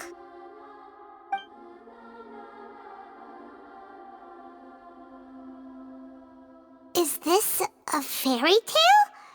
Who wrote it? I authored this record myself. Huh? You wrote a fairy tale that somehow has something to do with the balladeer? When combined with the Traveler's narrative, it's clear that this story is an allegory. Everything in it is a symbol for something else. Hold on. So this record survived from the Past? Yes. Any information about the balladeer or the kabuki-mono in other records will have been changed.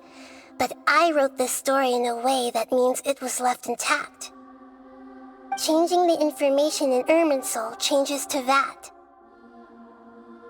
But Irminsul can't change information that was well hidden in advance. I guess I must have written this story as a backup before the balladeer entered Irminsul. That's incredible! What a great idea! And sending the traveler into Irminsul with the balladeer must have been a further precaution. I knew he'd remember everything. This story is abstract enough that it still resonates with the present information recorded in Irminsul.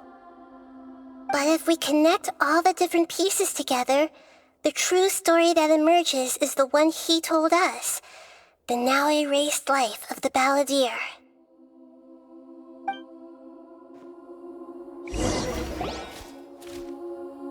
There was once a lone monster draped in fox fur. The monster found a family of foxes, joined them, and they became friends. Once in a while, the monster would take off its fox fur at night and lament to itself as it gazed at its reflection in the water. I am a monstrosity, yet they are too foolish to see it. I pity them. But the monster soon found solace when another came to live among the foxes who was not their kin.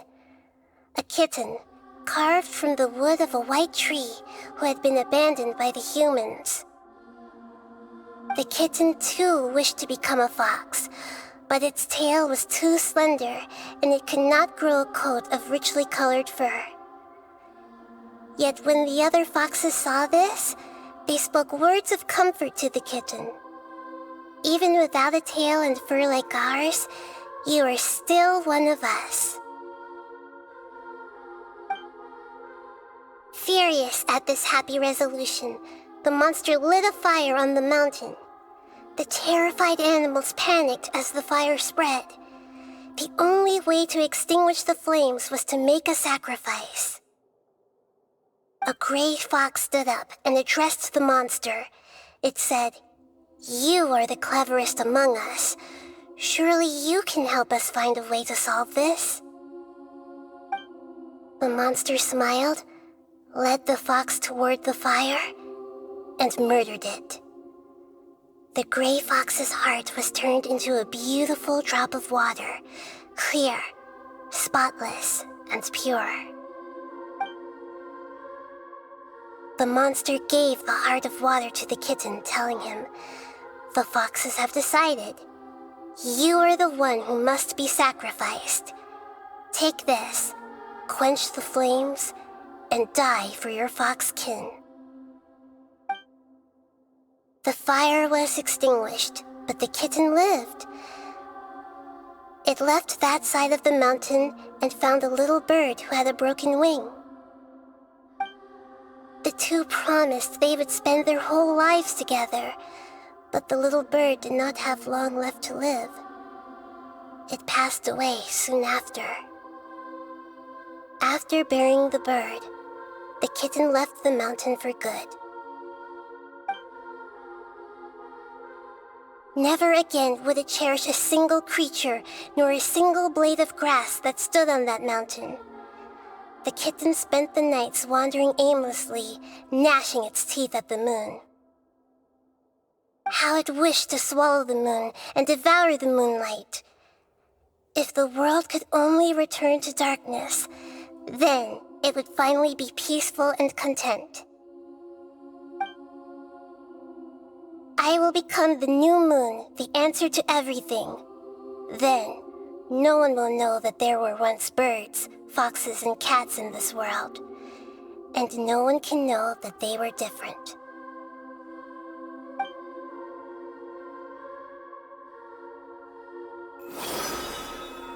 We solved it! I remember now. This is not just the balladeer's story. It is his very own memories. I made a backup so that it would be preserved no matter what happened. To become a god, he was experimented on and modified countless times. It was brutal torture, and the only reason he was able to survive is that he was a puppet.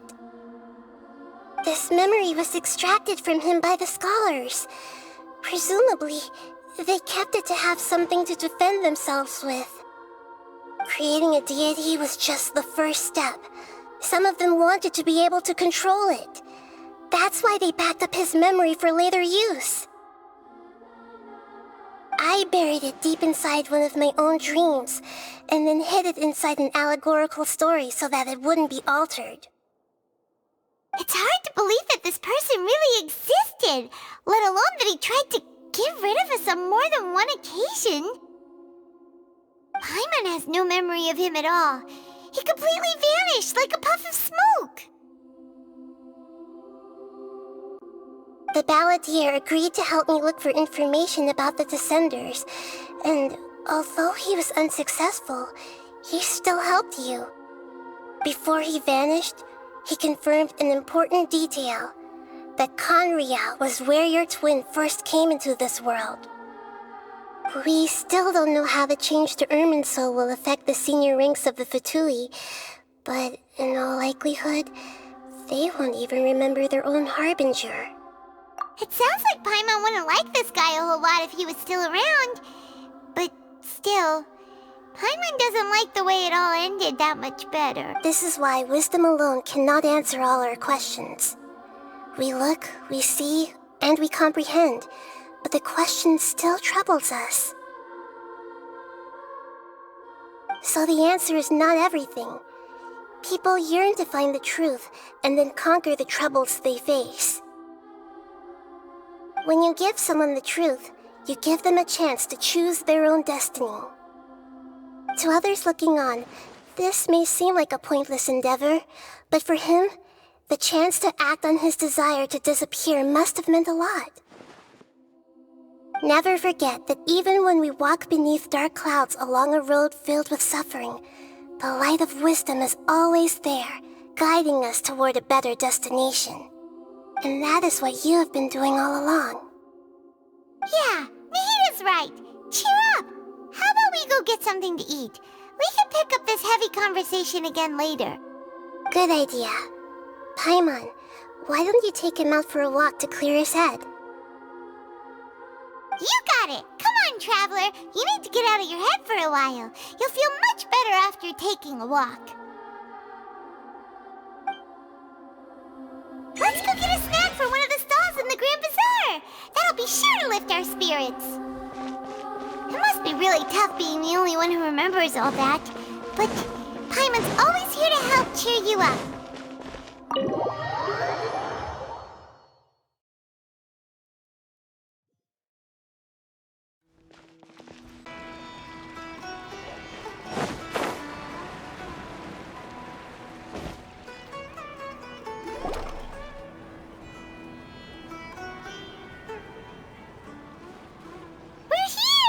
What should we eat first?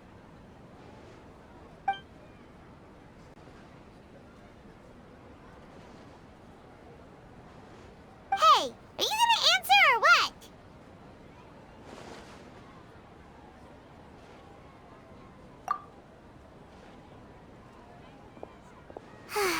Alright, whatever you want. Well, Paimon will be right here when you figured stuff out. Then we can get something to eat.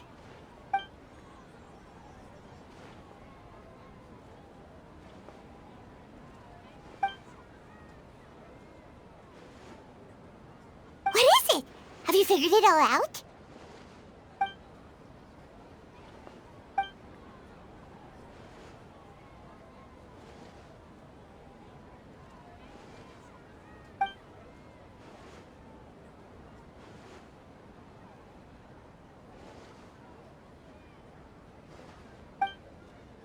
Why'd you jump up all of a sudden?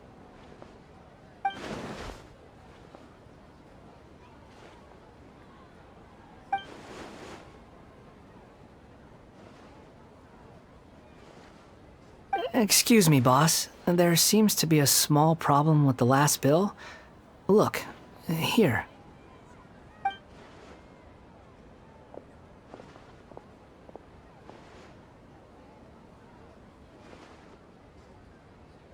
Hey! Hey, wait! You mean me? No, not you. That kid! Didn't you see? Little rascal grabbed my last 2 fresh Sunsettias and ran off.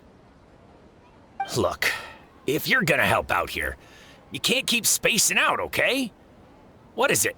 Work's too boring for you? Or has the big city got too many distractions? I wasn't paying close enough attention. Sorry, boss. I think you're right. Maybe it's the city. It's so exciting. It can be hard to focus. Who's that guy? You know him or something? He's who? You're a strange one, kiddo. You say you don't want any money for helping out here, and then when I actually give you some work to do, you keep letting yourself get distracted. I don't want to take advantage, so I'm happy to pay you what I'd pay anyone else. But if you keep acting like this, pretty soon I won't be able to afford to. No, please. I mean it. You don't need to pay me anything. I'm just so thankful you agreed to take on an outsider like me.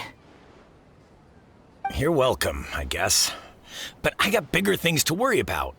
Look, we're all out of Sunsettias, and I promised the lady down the street I'd deliver a fruit bowl this evening. Leave it to me. I'll find some more. Just a moment. I'll be right back. Stop. I'm gonna level with you, kiddo. I've never met a worker who said they didn't want a wage before. And at first, I got greedy. Couldn't believe my luck. But I figured you'd start asking for something in return eventually. You don't want money. You don't take days off. And in your free time, all I see you do is wander around, taking in the sights. Are you a drifter or something? That's right, I am. We can talk more about that later. First, let me get those fruits you needed. Sunsettias, was it? I'll be right back. Hey, what do we do now? Okay, stay out of sight. Don't let him see you.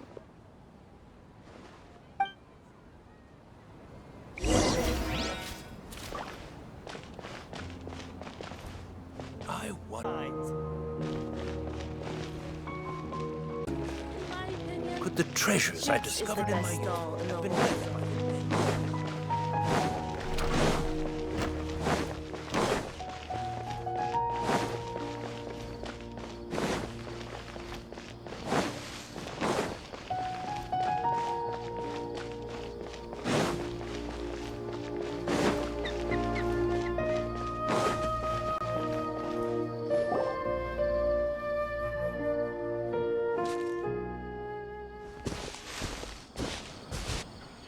Yeah, this'll do. Even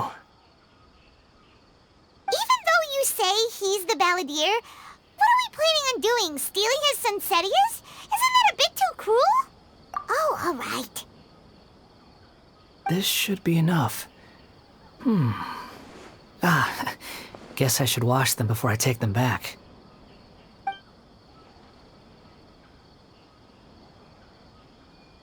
Huh? You two over there. Is there something I can help you with? He spotted us!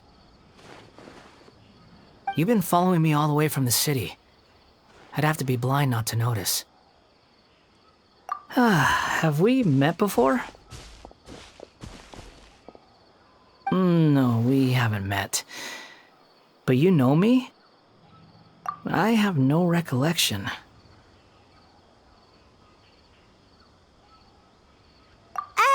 Are you absolutely sure?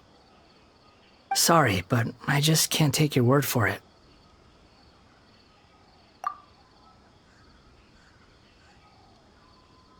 A puppet?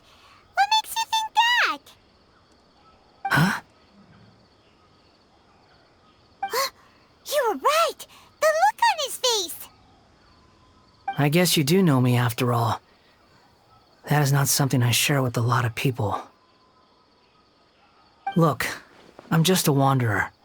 But seeing as you've gone through all this trouble to track me down, I'm sure whatever it is must be important. Okay, but please let me deliver these goods to my boss first. Are you really working for that guy? He said you don't want any more for it. Is that true? Yes, I ran into him out in the wilderness during a storm, and he let me take shelter in his cart. In return, I said I'd be his helper for a while. That's oddly nice of you. Let me take these back. Then I'll come with you, okay? Then let's return to the city.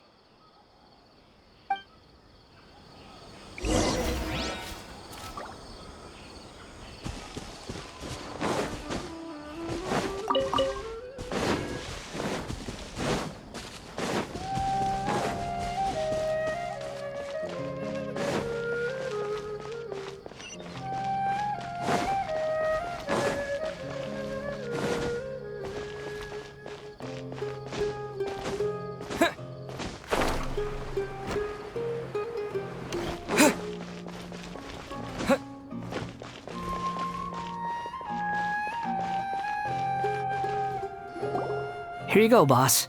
I'll leave them right here. Oh, you really went and picked some more. Who are these two? Something's come up, and they need to borrow me. Sorry, boss. I'm afraid I'll be away from the stall for a while. I was just about to pay you anyway. Go wherever you want, kid. Don't waste your time here. What? I get it, okay? You just wanted to help me out, to thank me for giving you shelter from the rain that day. Even then, I don't understand why you're so adamant that you don't want any pay for it. But look, it was pouring down, and there you were, sauntering along without a care in the world, like you had nowhere to be and didn't even care that it was raining. Imagine you were me for a second. It's a little weird, right? Why is this guy traveling during a rainstorm if he's not trying to get somewhere? And why is he taking a shortcut through the open country if he's not even in a hurry? But anyway, taking you in didn't put me out even slightly. You don't owe me a thing for it. Certainly not all this. Your time is valuable. You know, you should go live your life. But I don't...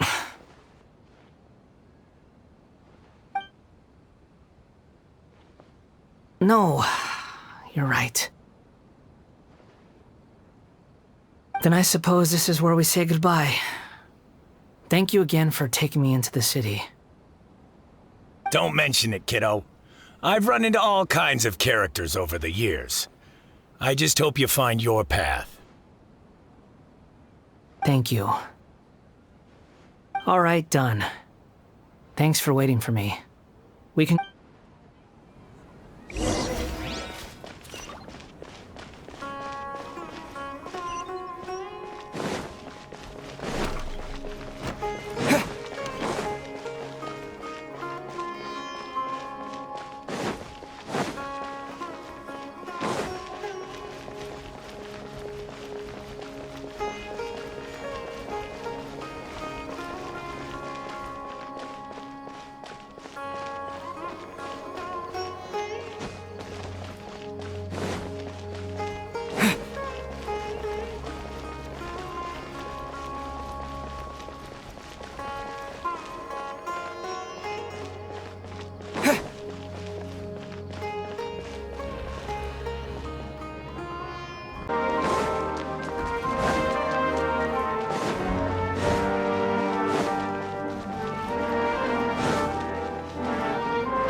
What's wrong? Huh? Are you? Hello. I do apologize for the sudden intrusion. We found this guy in the street, but he doesn't seem to remember anything. So, yeah, quite an eventful walk.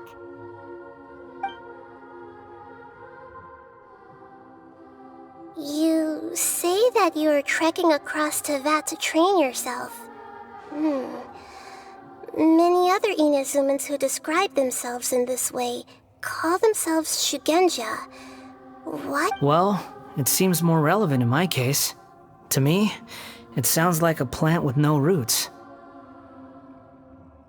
But these two claim that they know me, and that I have a hidden past unknown even to myself. I wouldn't call it the past, but rather... this is a difficult one to explain.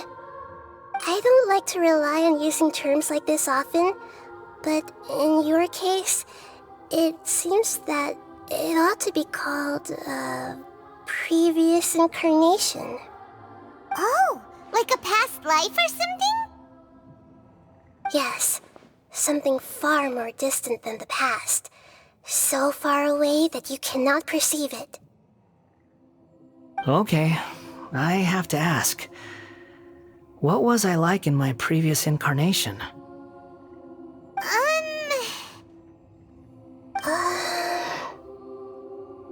Oh, okay. I see. You want to tell me, but you can't bring yourselves to say it. Looks like I didn't have the most wonderful existence in my previous incarnation. If it's that difficult to talk about, I have no doubt it will be just as difficult to hear. But I'll be able to handle it. Please, tell me the truth. Is truth something you care a lot about? Yes. Then I'll be straight with you. In your previous incarnation, you did many things that would be considered evil. You nearly died because of what other people did, and many died because of you. As a non-human being, you hated gods and humans alike. You drifted from place to place, never able to settle, even where you found status and identity. You adamantly believed that you were missing a heart. Actions rooted in persistence sometimes bear bitter fruit. Sometimes, you have to let parts of yourself go, or you'll never... I gave everything I had, but it barely changed history at all. In terms of the outcome alone, that's true.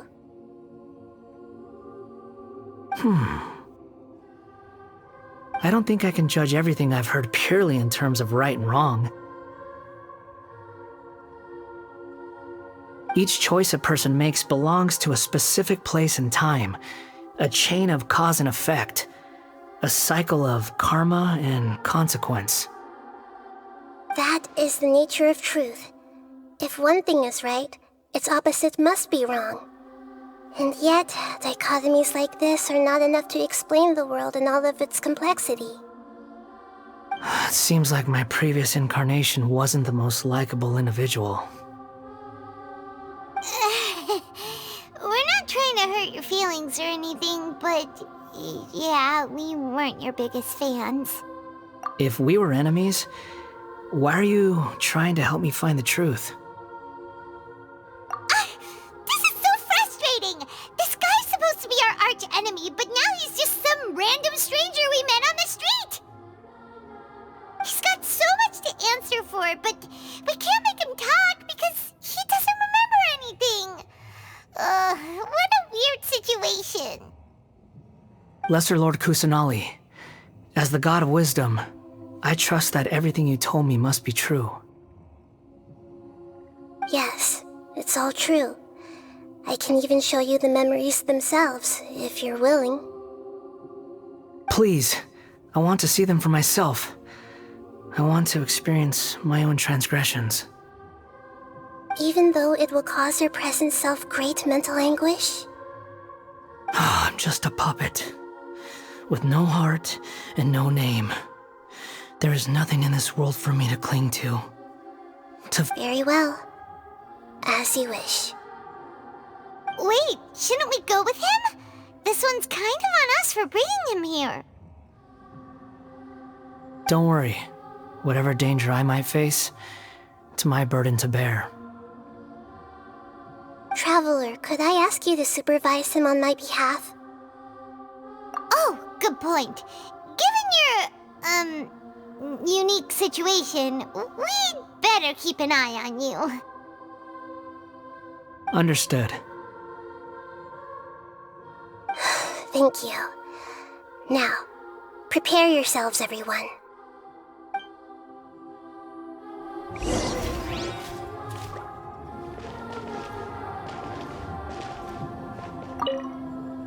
No matter what lies ahead, I'll face it.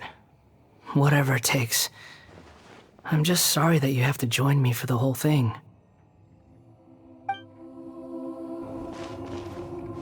It's time to get ready.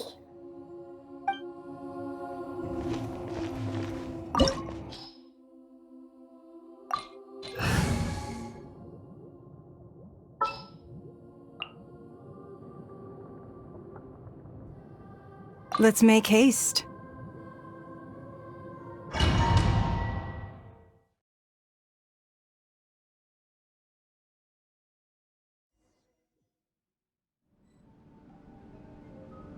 This looks like Inazuma.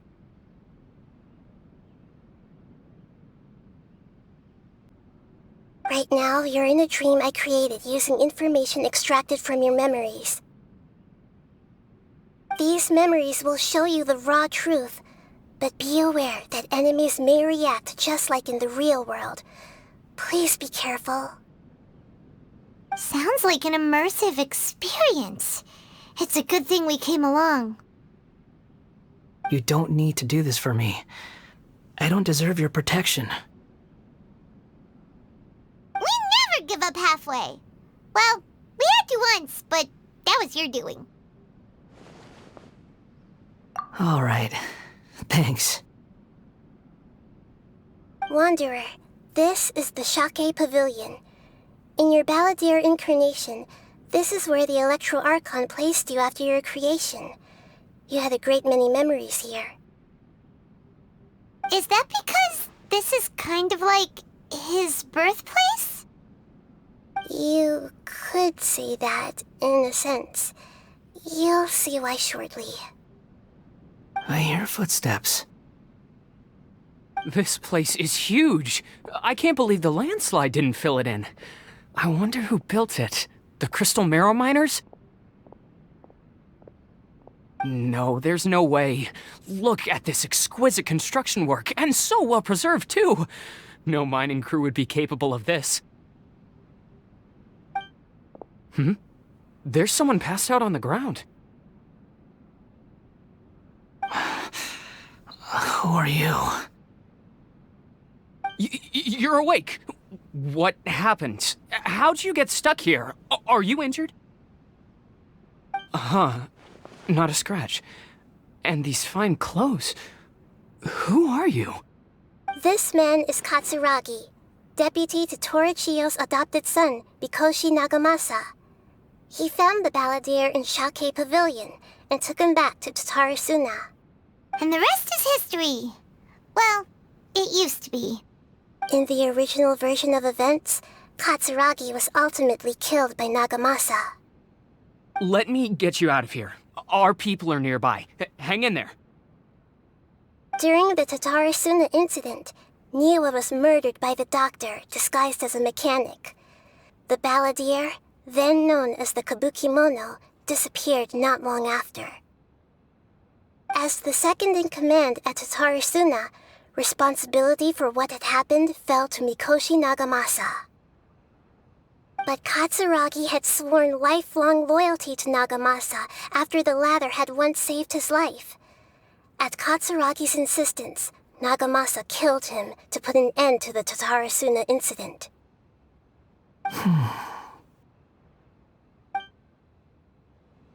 Katsuragi nephew seems like he was a good guy. He looks like a warrior, but he has a kind face. Why couldn't he live a long and happy life?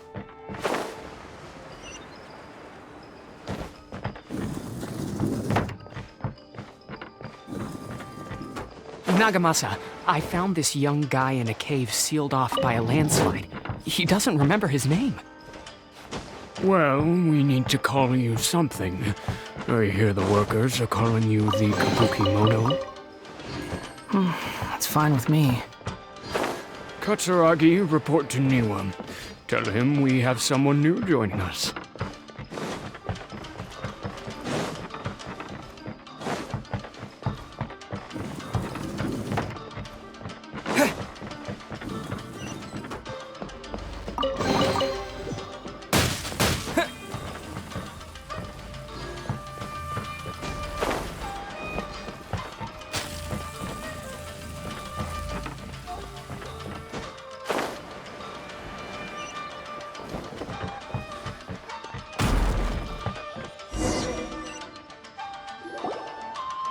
Huh? What are we doing back here? Whoa, this is where you were born?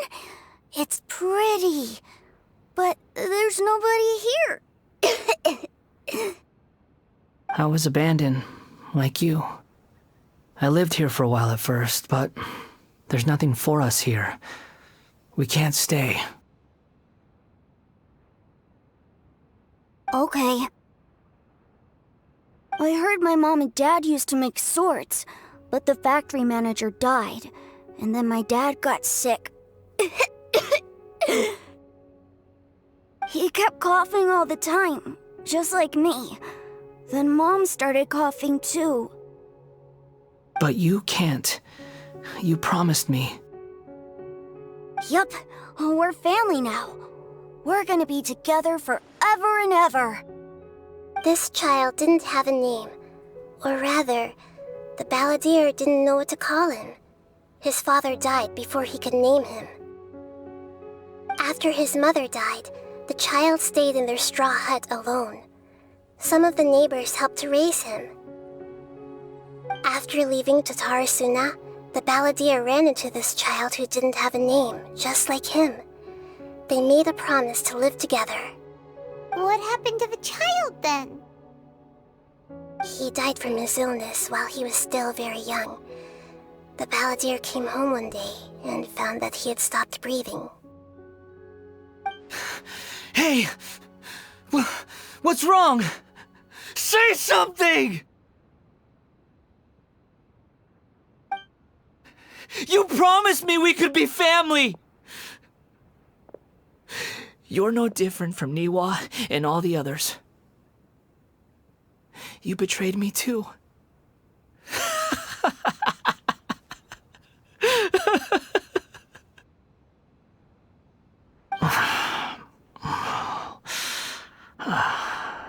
The voices have gone. It looks like the memory ends here. Let's keep going.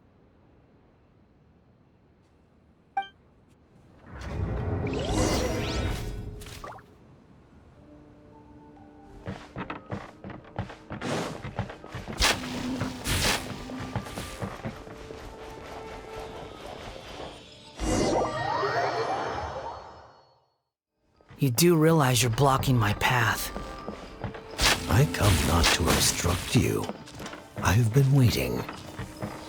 What you are truly is a weapon. One that could be wielded with an iron will. Or you could continue to drift aimlessly. Are you trying to win me over? Long-fated rebellion has begun. Why not take your place at the banquet and join those who shall feast?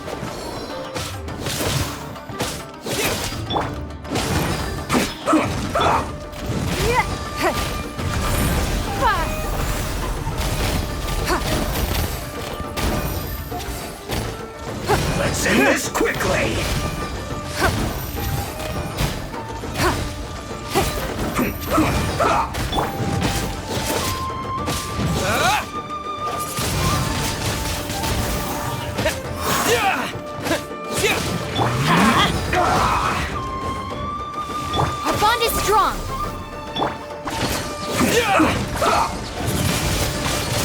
Wind blade!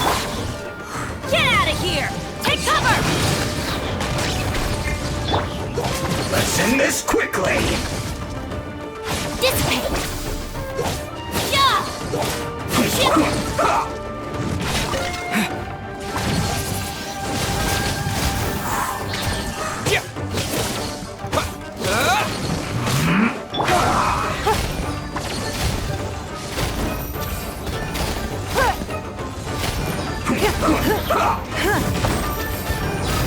Give up!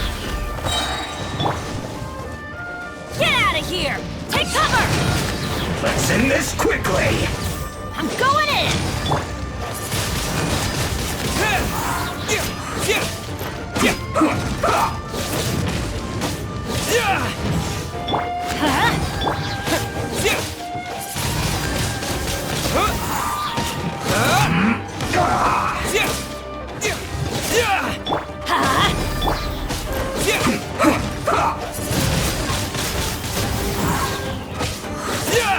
With the wind!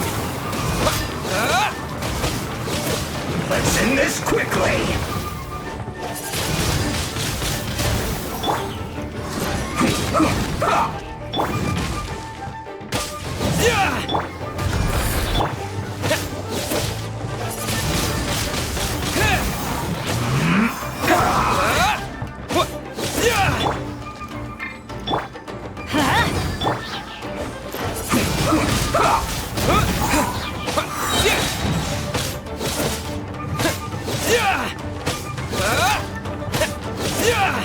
Let's end. Wind blade! This isn't good.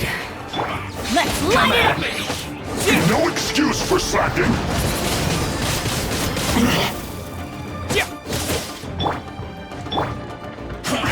I see through you!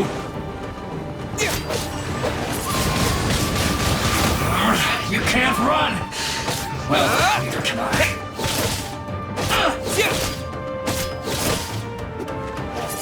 Put your back into it! That all you got? Time to fulfill my word! Don't be a killjoy! We've only just begun! I see through you! Stand with me! Looks like I went too far.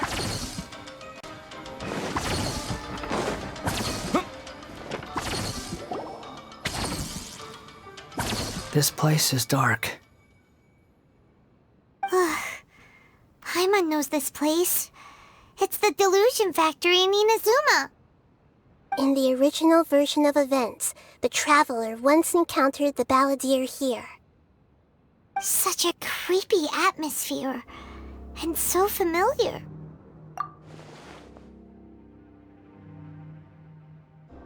Hey, look over there! Well, well, my fair lady. Is this rundown factory and these incompetent fools all for me? Wow. You shouldn't have. Huh.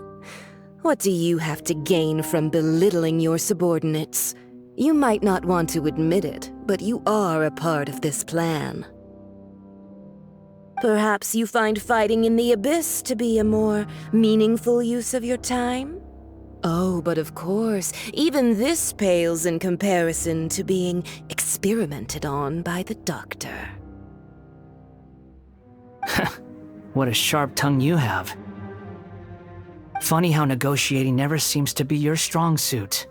For the task ahead, I suggest you keep your true feelings to yourself. Save your breath. I know what I have to do.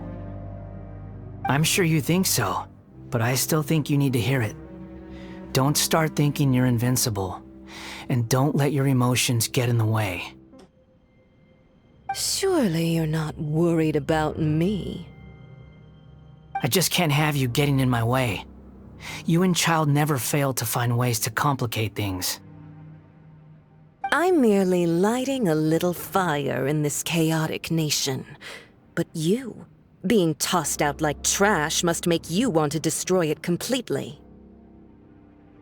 Do you remember the last time you were here?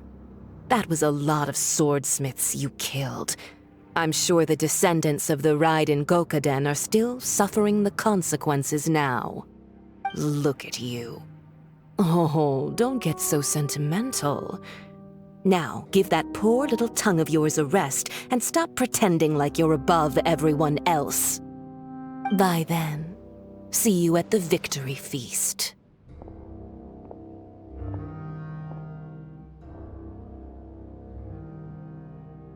Poor little tongue?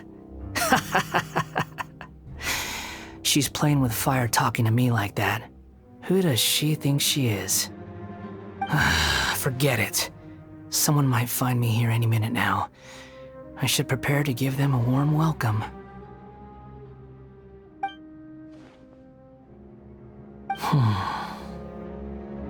The plot does not end here. There is more of this story to come. Wanderer, are you able to continue? Yes. Please don't worry about me. Why are you staring at me in silence? Can't you think of a nicer way to express yourself? I'm under no obligation to be nice to you. Besides, I thought nothing mattered to you except results and your own interests. Isn't that right, witch? Muddle-headed puppet. You're only number 6 because you can take more abuse than other humans. Do you really count that as an asset? You're about as much fun to be around as a raging inferno. But before we murder each other, it'd be best if we finish our duties.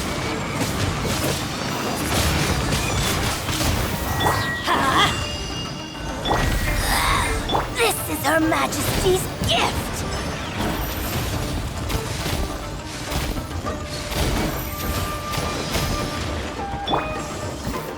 It's nothing!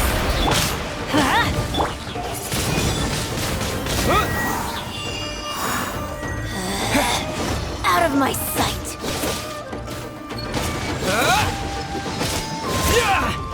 This body belongs to ice. And some more, the merrier!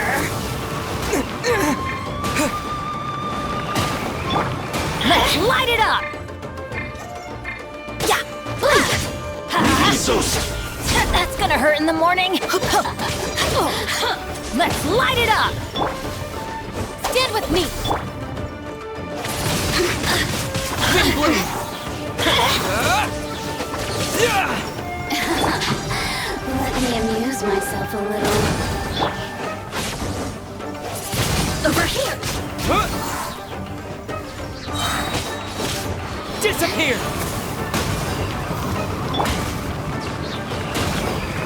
Get out of here! Out of the way! Run from dead. The more, the merrier. Oh, now you've got me worked up. Give up.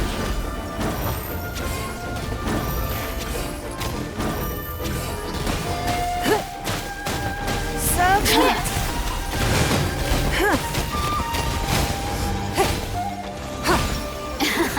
Look at me. Just once more.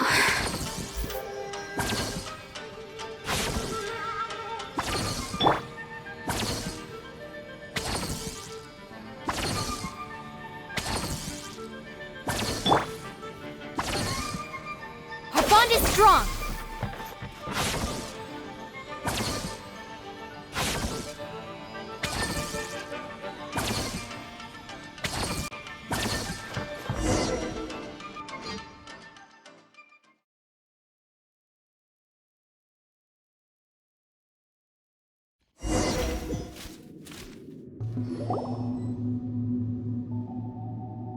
Looks like we've arrived in Sumeru. Is that? Considering that Amorta's sage, Nafis, refused to join this project, I'll take part in the experiment in his place. Welcome. I look forward to a fruitful collaboration. When do we start? You seem impatient. You should know that becoming a god is far from a trivial affair. The biological transformation is a lengthy process. As such, I too would recommend that we commence as soon as possible. In the event that a successful connection is established, his body will become permanently bound to the machine, and he will be unable to move independently of it. Nothing worse than what I've been through before then, Doctor. You were the most resilient test subject I ever came across. Thanks to you, I was able to garner a great deal of information. Alas, after that, you were under orders to remain in the Abyss. We barely saw each other, and it became difficult to further refine the knowledge I had gained. That was gracefully worded. Ever wonder what they'd think if they knew that nothing matters to you, apart from your crazy experiments? I suggest you speak to me in a more respectful tone, Scaramouche. The mere fact of your utility does not make you indestructible. The doctor again? That was uncomfortable to watch. That person gives off a very sinister energy. It's normal for him to give you the creeps. He scares the bejeebers out of Paimon.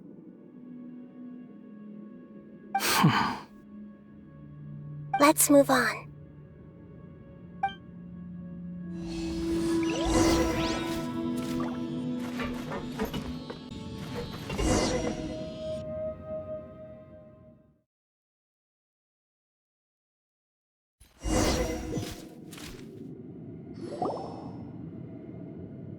You're a god.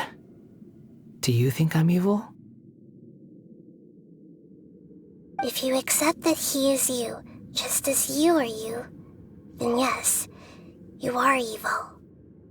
In your eyes, are there any differences between humans and puppets? Do you think there are any differences between your present self and your previous and future incarnations? If not, then what are the differences between humans and puppets? Whoever has tasted the joys and sorrows of life in the human realm is human. Whoever has loved and lost, cried with grief, howled with rage at the tragedy of death that eclipses the miracle of life, they are human too. I've seen enough of my past. If possible, I'd like to reclaim the sins that are mine to bear. No matter the consequences, I won't run from blame or punishment. Whatever I am due, let it come to pass. Can you return my memories to me? Huh? But won't that mean you'll lose your current identity? I've always believed that human lives follow a set of rules, with each person being a collection of past experiences. As a puppet living in a human world, my life is subject to the same rules. Regaining your memories means reverting completely to your previous incarnation. All the emotions that you discarded will return to you. Are you sure you want to do this? I've lived with a void in my chest my whole life. My creator didn't need me. And ever since I awoke, I've just drifted from one place to the next. But then I met you, and I finally realized that reclaiming my missing sins might be my one opportunity to become my true self.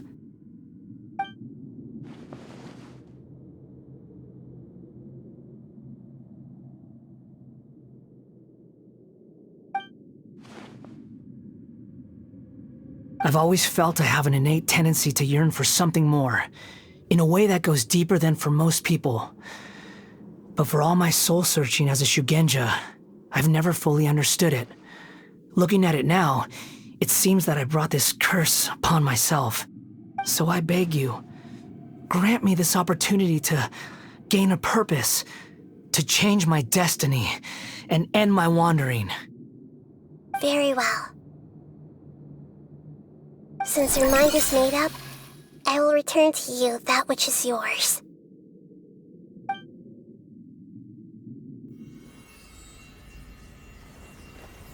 You have made your decision. Now, take this.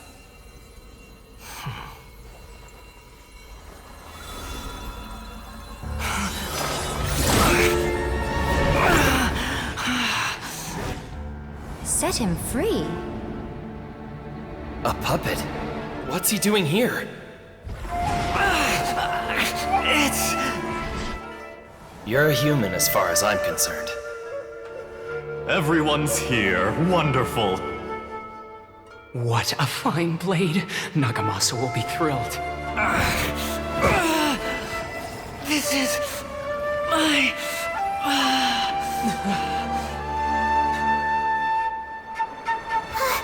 Is he alright?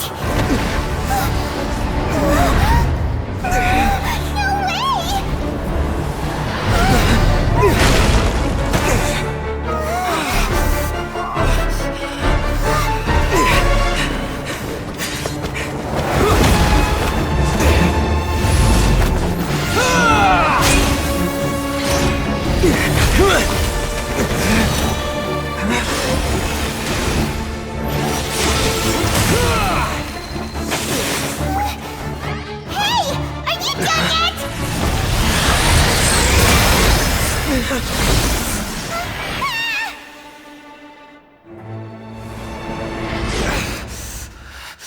All worthless dross will be purged. That's why this won't be the end.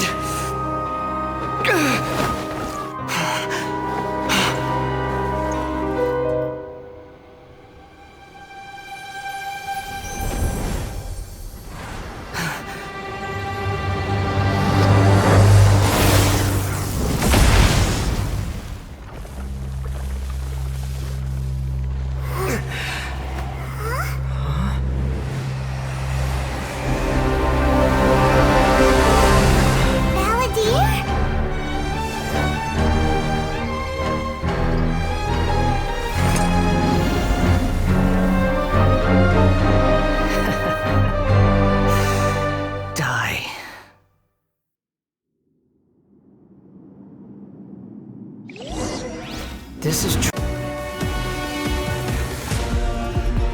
insignificant pest! This is trying my patience. You got any more stupid questions?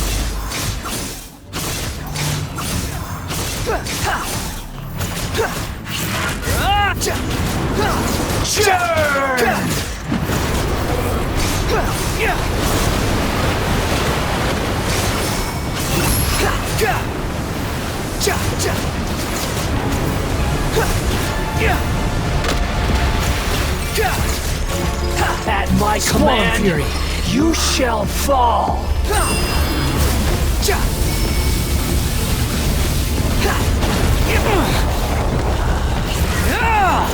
The wind rises. Feeble human! You dare to gaze upon me?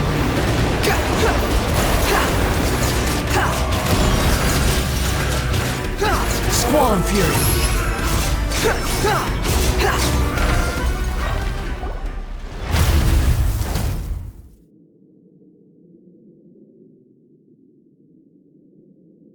Imbecile! Get out of my sight. It disappeared. Did we win? What did you expect? I'd never lose to that. There's the tone of voice again. You're definitely back to your old self. Wait, but it was you inside that thing too! What have you got to be smug about? Sorry. I'm harsh on myself and everyone else. Just the way I am.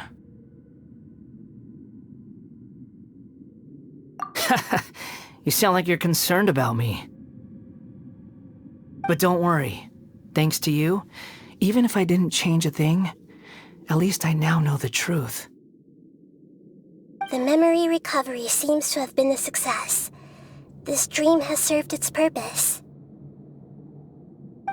Come on. Let's continue this outside.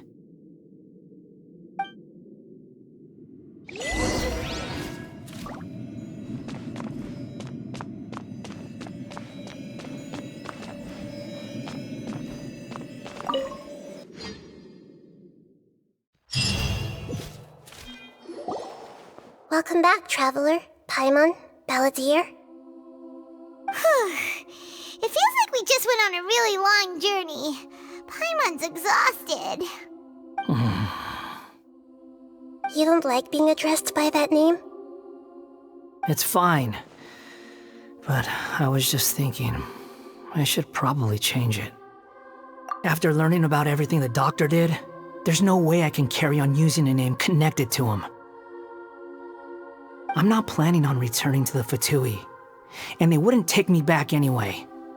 Recent events will have affected a lot of people, and they might not even remember who the 6th is. So, you're quitting the Fatui for good?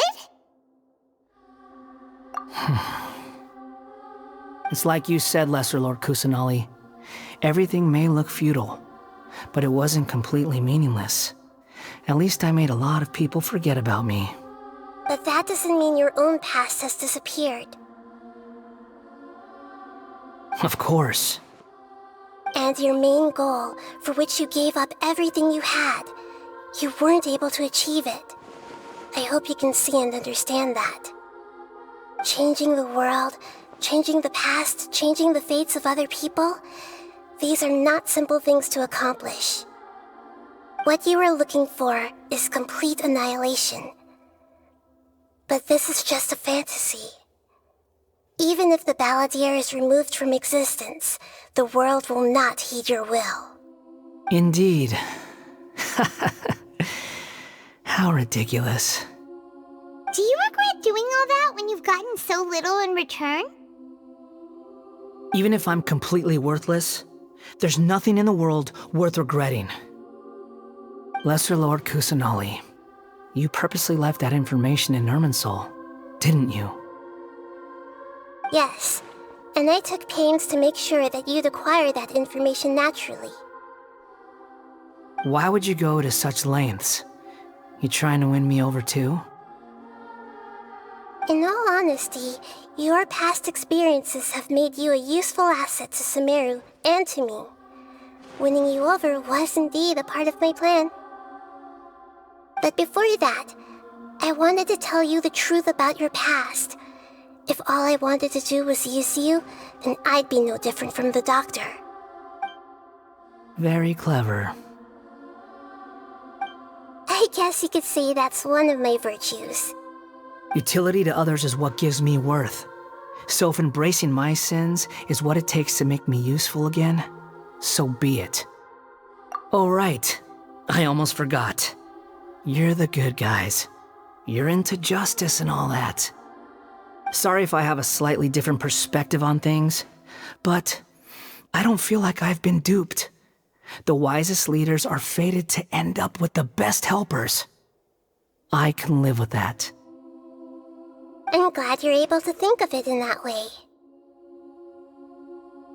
Traveler, in the future, I'll continue to search Irminsul more deeply and see what secrets can be uncovered.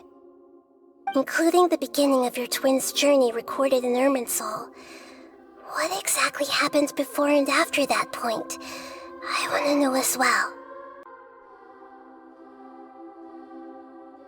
I will try. Traveler.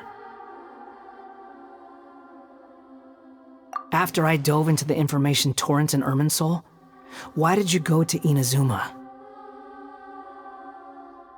So that's how you found out whose fate had changed.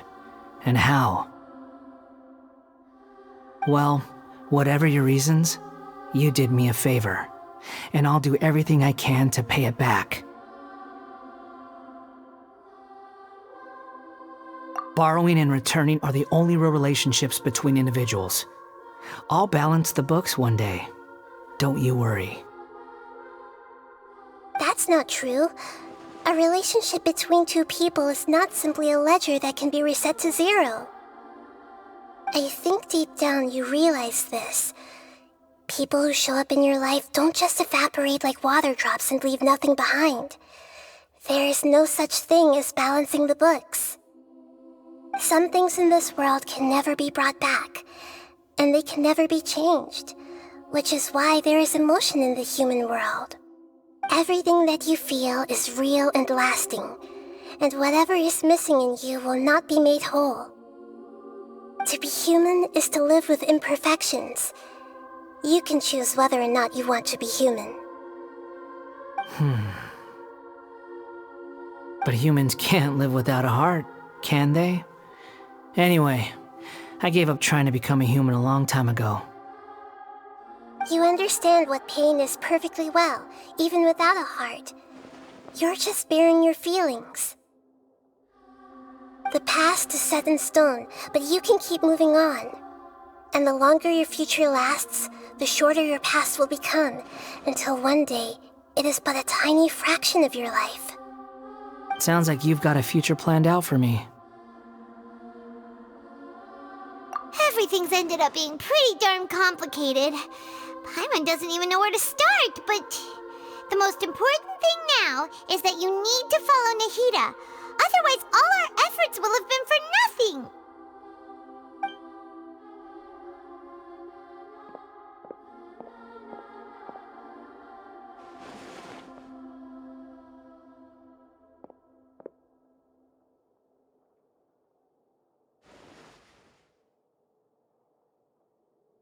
Then I guess I'll be helping you from behind the scenes from now on.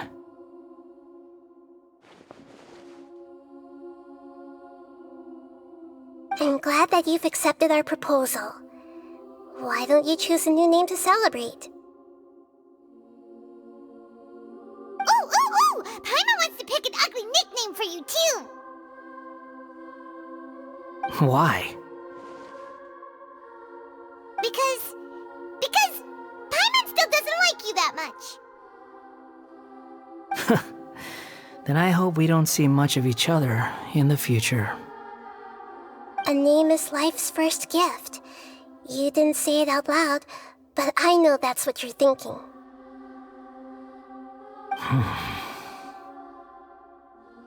The Traveler and Paimon have helped you a lot. If you can't decide on a new name, maybe you can ask them for ideas.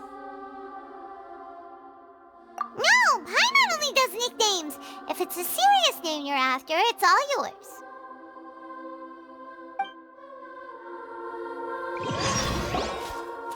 Have you got anything?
Are you sure?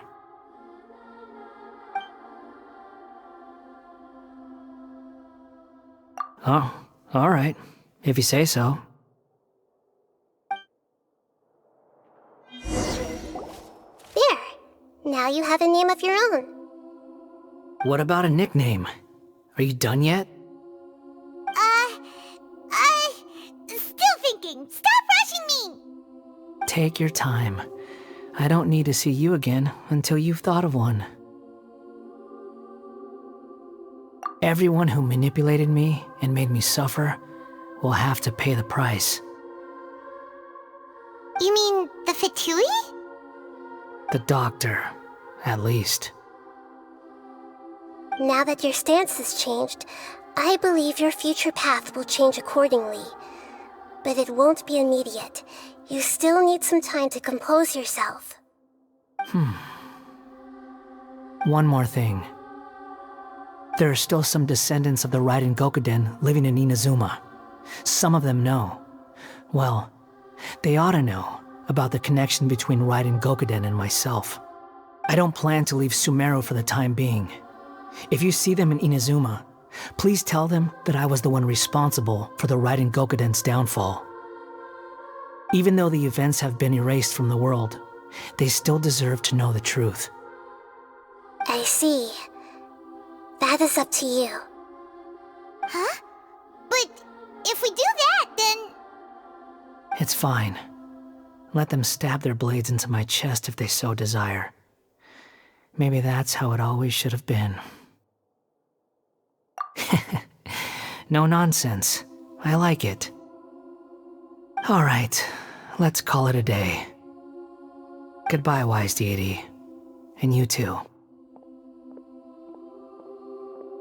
He's gone. What he went through today would have been like living an entire lifetime in an instant. He'll need some time to calm down. Yeah, true. But even so, after everything that's happened, he doesn't seem quite as fierce anymore. So we can finally go eat? Paimon is starving. Thank you both. I hope you will find somewhere nice to go and relax for a while.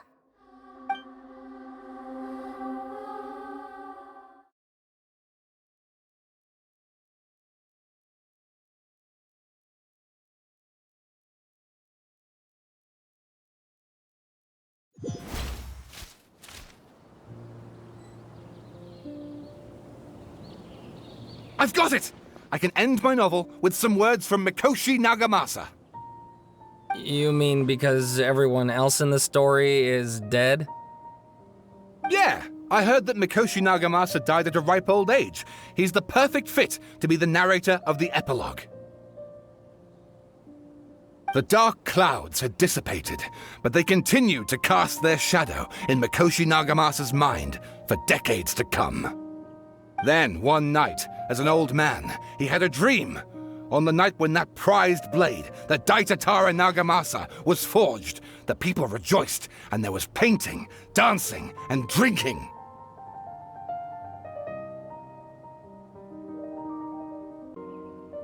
All these expressions of joy melted down in the furnace fire and turned into red clouds that rallied around the final sunrise that Mikoshi Nagamasa saw in his lifetime. Life is a story too long to be told, a journey that you must walk to behold.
had a break. As soon as you stop, all the tiredness and hunger comes rushing back. Wow, great! Huh? Look at the vase. Did someone break it while they were cleaning the room or something? But Paimon doesn't remember there being a cleaner.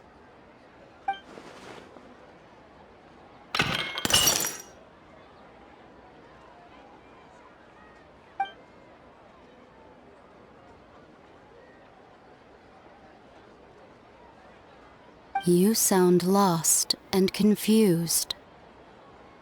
I know why you are troubled. Any who knew of this would find their mind overwhelmed. Huh? Is there someone here talking to us? Unfortunately, the fate of Tevat cannot easily be changed. Perhaps a god may have a slim chance. When a small animal runs into a tree trunk, though the tree may sway, it is not displaced. The same like a vase that falls to the ground. Whether it is broken by a cat or by a bird, the result is still a broken vase, is it not? Who are you? How do you know about all this? History does not change easily, but human hearts can. Believe your own eyes. Only that which you see is true. What is unseen is but an illusion. The voice has disappeared. And who the heck was that? And what were they doing coming out of nowhere and saying all that scary stuff?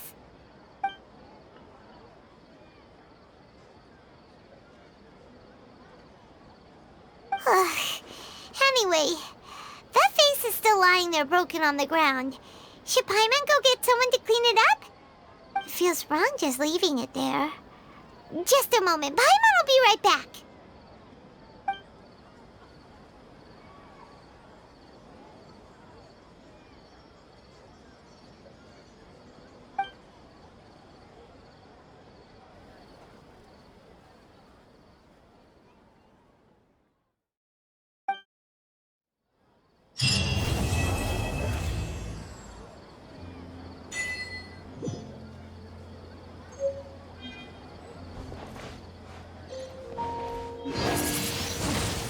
Windblade!